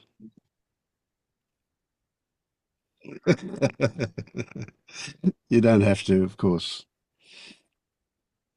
Everything went really quiet here, and I was like, Vince is going to say me now. Watch. So strange. Oh.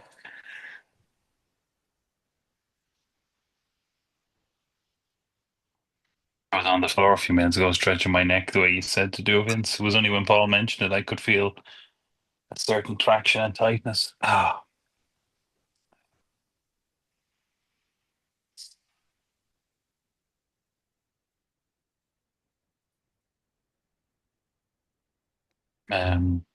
my heart has been the theme for the last 2 days. I listened to yesterday's talk, but I was just too. I stayed tired, but I was just didn't really feel like participating, so I just listened. Very tired, and every once in a while during the day, I'd get a sort of a skip of the heartbeat or a jump or just something very.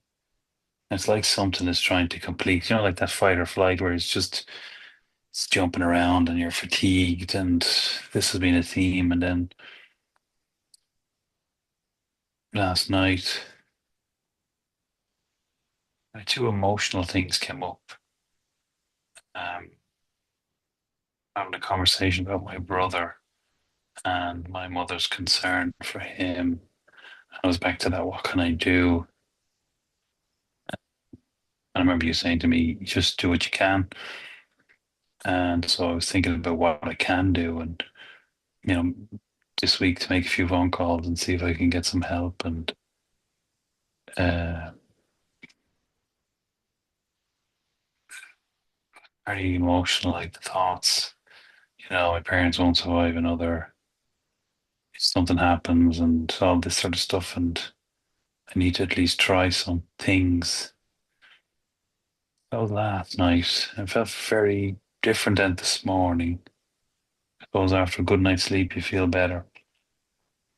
And today, again, similar with the heart, I was sitting down and jumped around a little bit. And then I just, everything just opened up around the chest, felt very emotional, tears. I was kind of in relation to my daughter and with her disability, and that she's going on or is on a date today. And when she was telling me, and my wife was telling me about this guy she was in contact with, my first response was in my own body. Does he know you have a disability? And it was kind of in my head. It was like the first thing I was bursting to say but couldn't say. I think it was born out of concern, worry, but I had to override the desire to say it, and I just kind of, oh, that's good, and just I don't know what I said, but then tonight it was like the realization of my own prejudice that dating someone with a disability and the narrower bandwidth they have for meeting people. And it just really overwhelmed me emotionally. That was my prejudice and my way of thinking. And my wife said to me, well, she only needs one person. And that was kind of overwhelming. So the heart and emotional stuff's been coming up, and these sort of deep concerns and worries I have for other people and how they're, uh, I suppose, appearing in me. I kind of feel fractured with it all. I'm not sure where it is or what kind of to say about it, but that's sort of what's been happening here. Oh, and then this morning, for some reason, I spent like 3 or 4 hours with a pen and paper, worrying about the future and finances and money, and trying to calculate what I had and how much will the pension be when I retire, and will I have enough to live, and all this sort of. I spent 3 hours in my head going over figures and calculating things and daydreaming about it and thinking about it. So that's obviously a whole load of panic futuring and worrying about finances as well. So that's what's going on at the minute.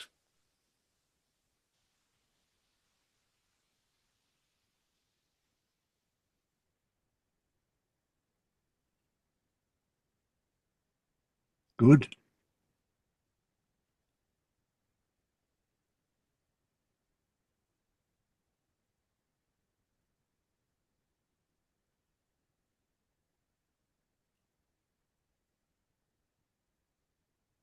Can you see the positive in that?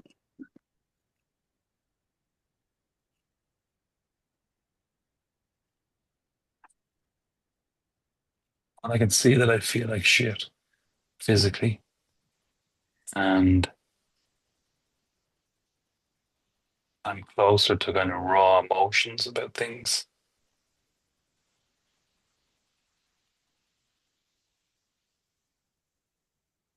and that my beliefs or prejudices or ideas are just, they're mine, they're nobody else's, and that doesn't mean they're true or real.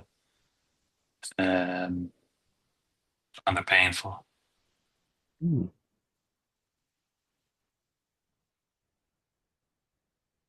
But I heard you reflect discovery a couple of times.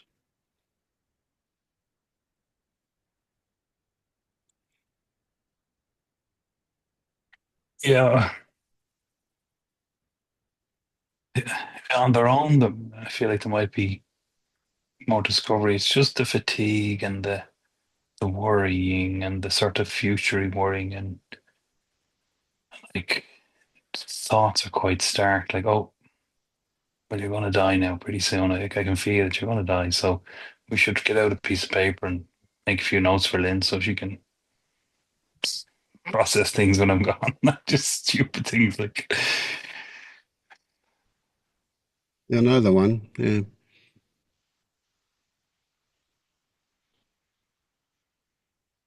Make sure she's got all the passwords. Exactly, Vince. Yeah, had that a few times. So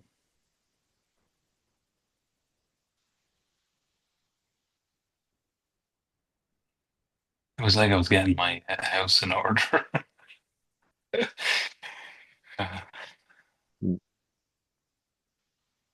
Dennis, I did that the same thing about almost a month ago. And I did the same thing, went through everything and I wrote everything down, and I think it just comes with the territory. Yeah, I wonder. Yeah. Me too.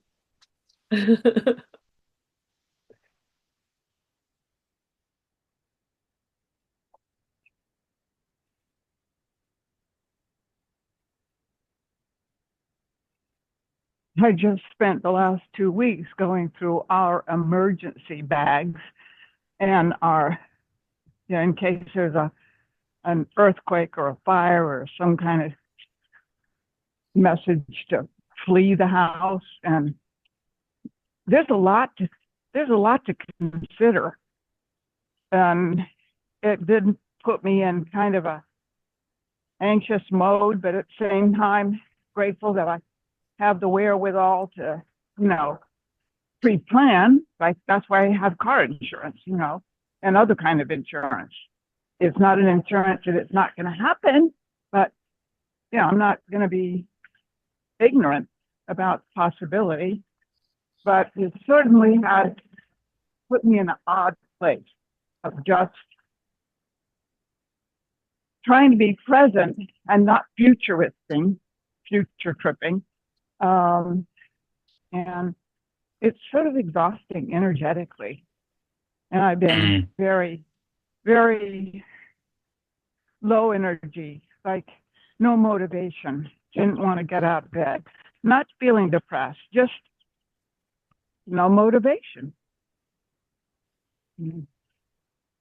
Yeah, that's definitely been the last 2 days. Yeah.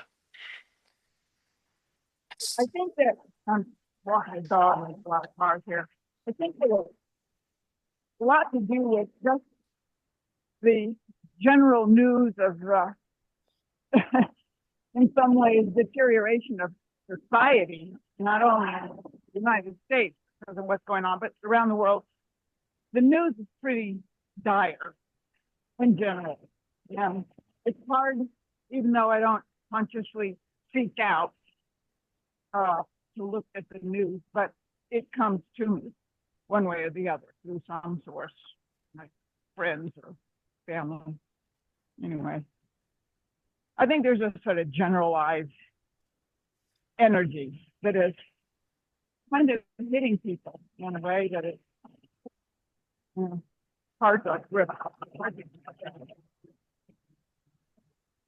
I'm gonna have to stop talking because I'm thinking with the cars now. Your earphones are doing a great job of cutting out the cars, but then it cuts out your voice quite a bit.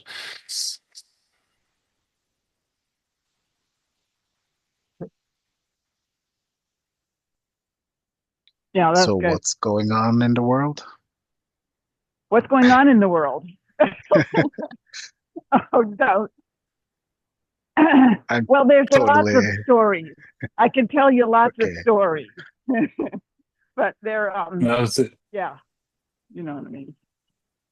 it's a good Yeah, point, Marius, actually, because it's funny, a lot of people talk about the world and what's going on and Trump and all that, and none of that bothers me. None of it is of interest. In fact, if you were to ask me which way I lean, it'd be like, well, I don't really care what happens. I mean, at the end of the day, there's a form of excitement about what'll happen because there's a genuine sense that everything will be okay one way or the other. And, we can survive with very little and things will be fine. It's just, I suppose some people have a real worry around that kind of global politics and uncertainty but none of it seems to bother me.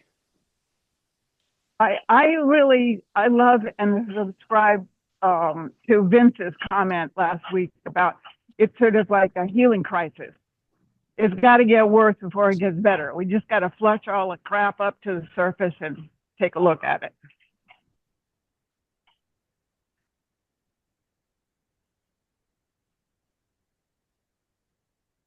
Yeah, we're lancing a boil as we speak. Yeah, right.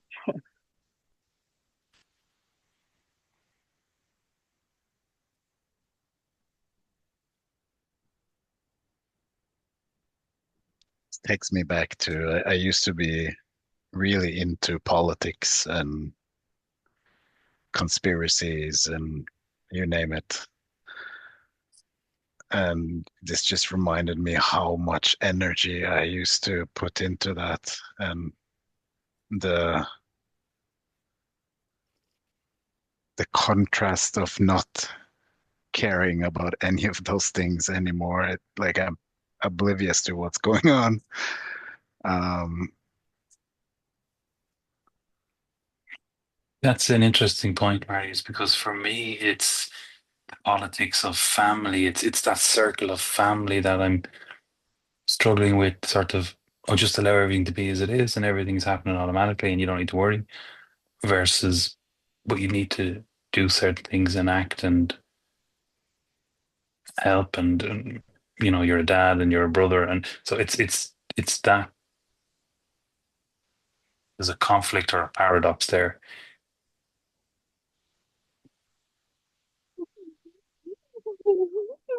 but but could we respond in from the moment?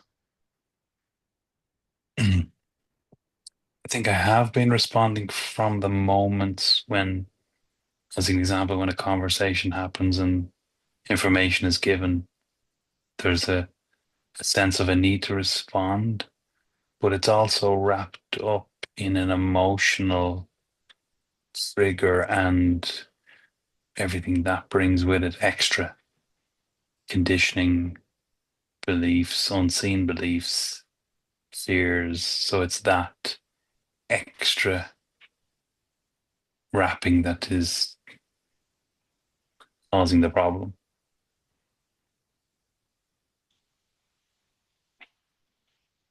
And in the moment, at least if it's something,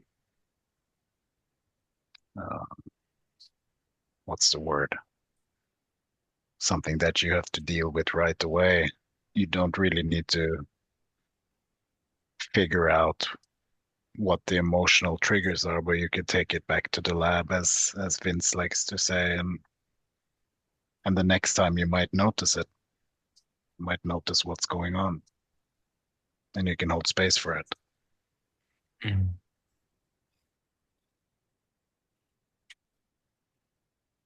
Yeah, because I remember the other time, last week, I was talking about not being able to do jobs around the house or chores, and then when my mom rang me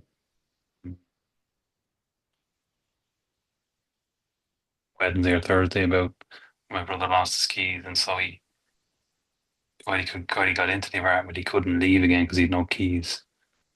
And so I had to fly up, buy a lock, get a barrel, go up, change it all out, give him new keys, and it was like that happened automatically because the need for it to happen was so great that it just had to happen. Whereas the need to regrout a part of the bathroom is ongoing. The tiles aren't screaming at me. Mm. I would see it as productive as well to reframe it from a problem to apparent discomfort.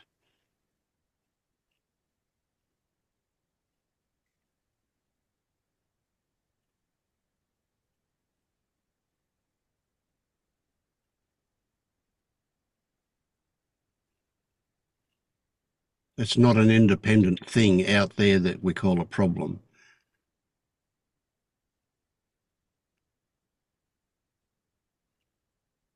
It's like I want to say I'm uncomfortable with appropriately caring for other people.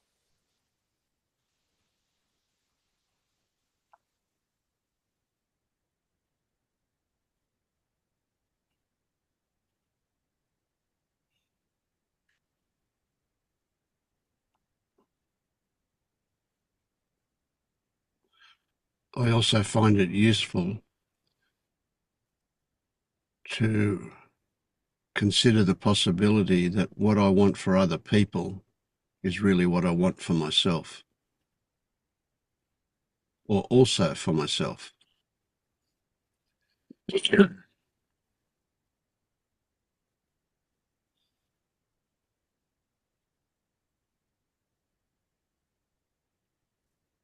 Also, this can be either subtle or not so subtle, but it's become really clear to me lately, actually, how easy it is to have um, expectations. Like, I'll just give you a silly example. I could sit here and wait for my wife to get ready to go somewhere for as long as she wants and not be bothered by it. But if she says to me, okay, we're going to go in 5 minutes, it sets up this expectation that we're going to go in 5 minutes. And then we don't go in 5 minutes. And then I can feel this agitation, irritation in me, like, but we're supposed to be going now. And that is just an example. But if you have had an example that you're supposed to be doing something else when you're at the same time being called to address something you weren't expecting, you could be holding this expectation without really thinking about it, and then you can be pulled into not really accepting that you have to do something else, that like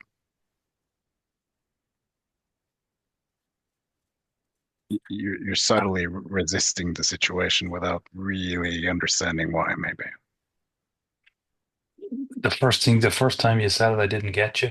And what you've just said, I totally got, because when you were saying the first thing, my mind was going la la la la la, and I was thinking about my dad and his response to situations, and I can see it clearly in him, like a complete inability to be present and respond. It's a sort of reaction of can't cope with his emotions and touchy feely and being responsive, and all these normal intelligent things people you imagine can do, and it's just a freeze sort of.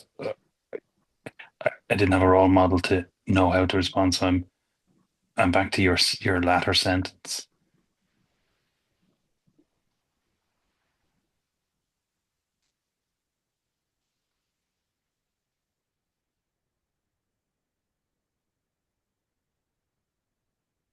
Like the heart freezes instead of working properly. You turn on the tap, it should flow. I turn on the tap, or it's stuck.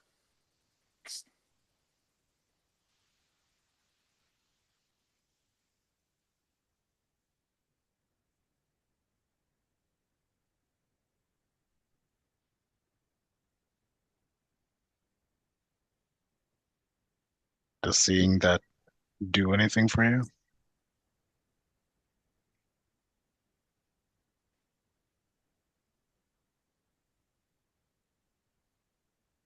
it makes me aware of a sort of compassion for myself as a sort of a melting effect. And also practically day to day, I'm talking about this stuff more. So I'm able to get a better perspective instead of it just being in my head, going around in circles.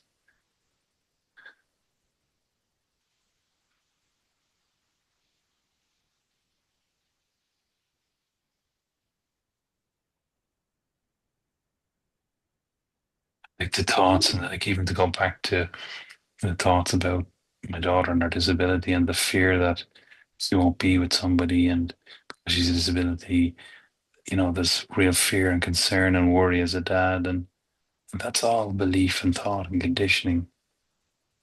Mm, It's been so, I feel in my heart just squeezing.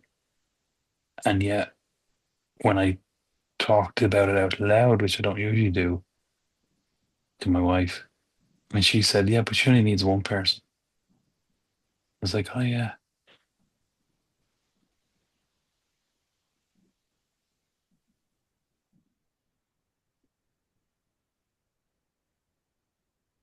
I could see that belief, that worry, uh, and how painful it was, and how it's been there for such a long time.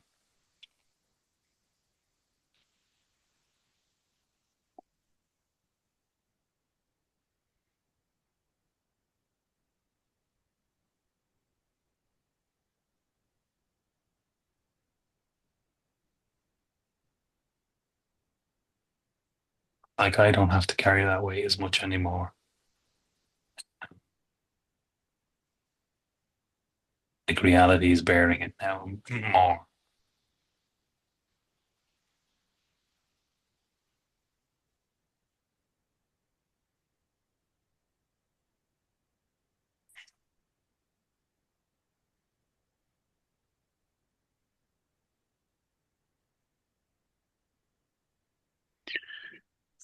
Do you also see that by expressing these things out loud, that life has a way to help you out, to respond in a certain way that kind of loosens something for you? Yeah, yeah, that's been borne out the last day. Yeah. It's like we're talking about you said it about your wife, and I said it about the need to help my brother with his keys. Something set up that something reacts to something, and how it reacts depends on the reaction needed. And so by speaking it out loud, it's like you're setting up or it's part of an overall reaction that will happen because of that. Like it's like Jesus. It's like Jesus said, "Ask and you should receive." That sort of statement.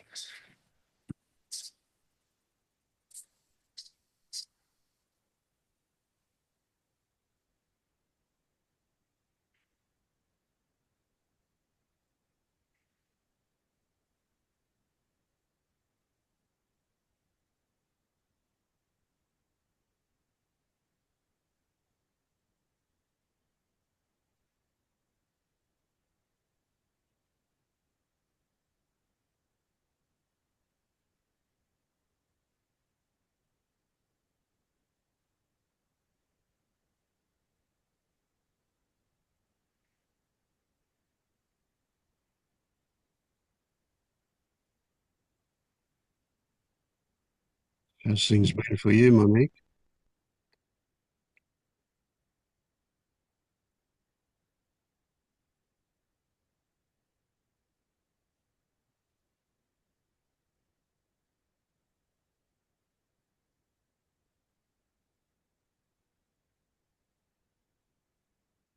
Yeah, just feels like things are resetting themselves. Um, it's everything is closer to the surface. If I feel something, it's right there. evening listening today, it's almost like there's this like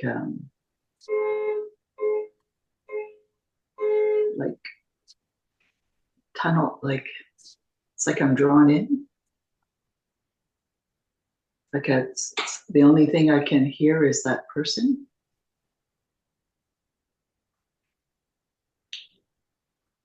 Yeah, very, just everything. It's everything I've been doing the last couple of days. I've been just more,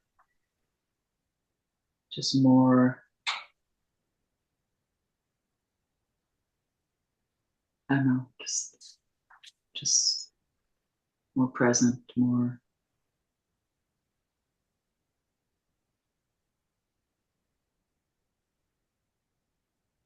lighter also, and it's just very difficult to describe. The word fragile comes to mind here. Would that be accurate? Yeah, there's this sense of it's not even vulnerable. It's everything is very right there, very present.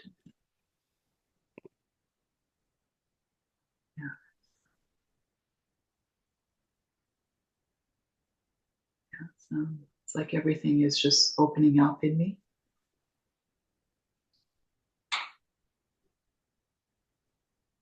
Have you had an opinion about that?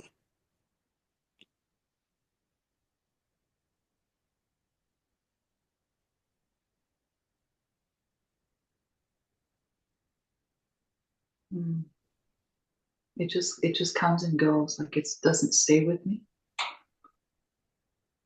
You know, I've been, you know, part of me is trying to understand it, but it just has no grip. So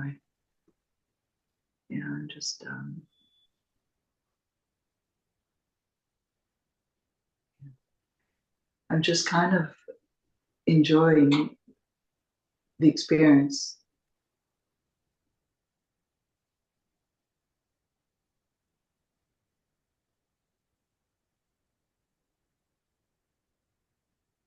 Yeah, it's just I can't explain it. It just feels like everything is just more alive and more. Everything's felt deeper. When I listen to someone, it feels like I could be saying the same thing. Yeah. It's like I can relate, like everyone that spoke today, I can relate to something that every single person said.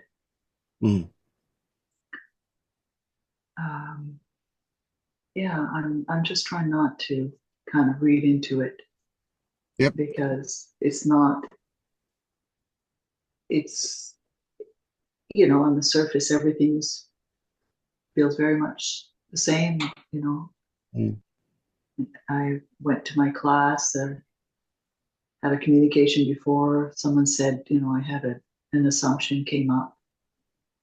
And then I arrived there and it was completely different. And that's maybe the difference. It's just like the seeing that's different is happening immediately, you know, versus coming back home and wondering what just happened.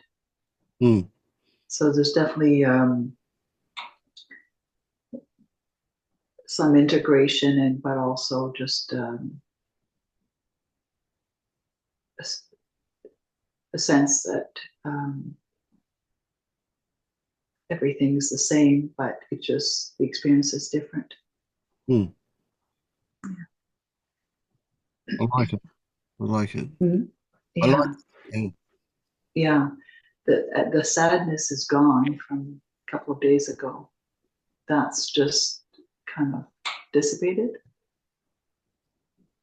But yeah, fragile is, I didn't actually really see that or realize it until you said it. It's all feels very intimate and Yep. yeah, just very much present. Yep. Excellent. Mm-hmm. I'm a bit hesitant to add a story, but but I want to, and that story is that you may well be experiencing what labels like non-duality or not separate. You know, that kind of thing may well be part of what's happening for you, or not. Who knows? Yeah. Yeah. Yeah. It's interesting that you say that because it's a term that I've known and I know intellectually, but the experience is very different.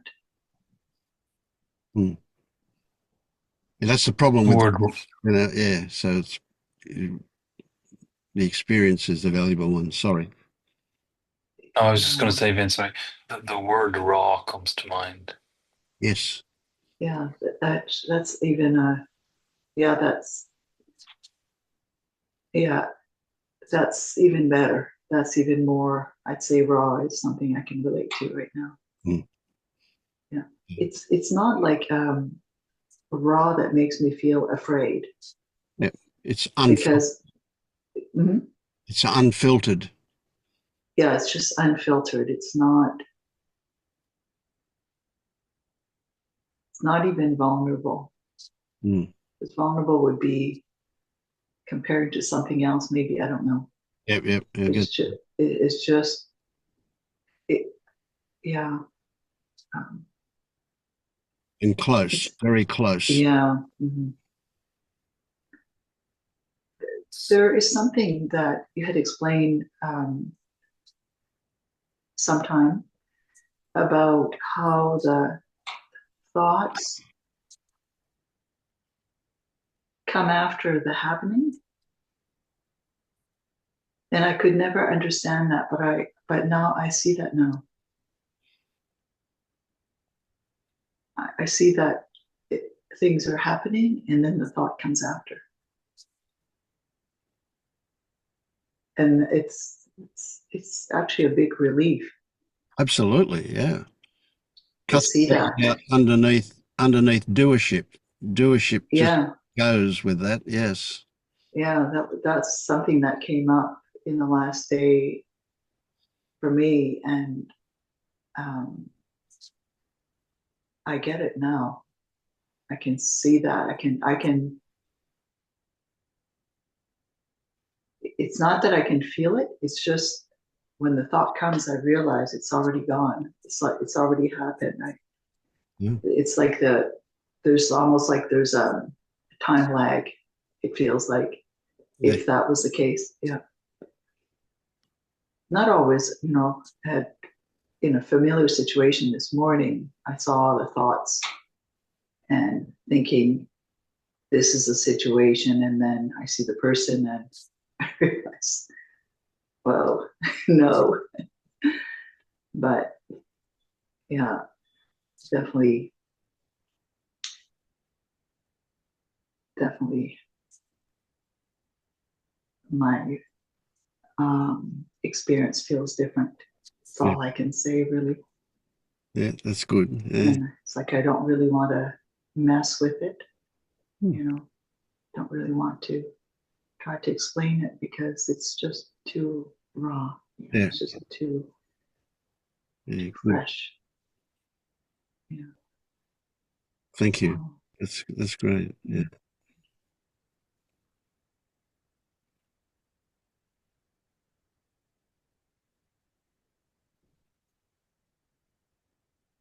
Okay, I'm going to pull the plug in a couple of minutes. So if anybody else has got something, please step forward.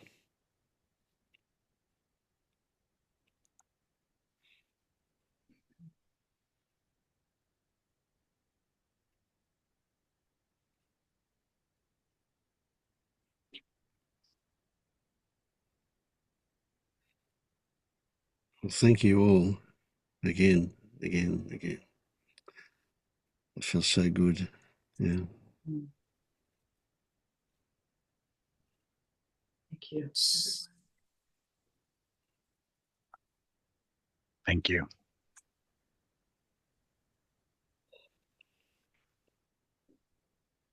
Hey guys. Yeah. So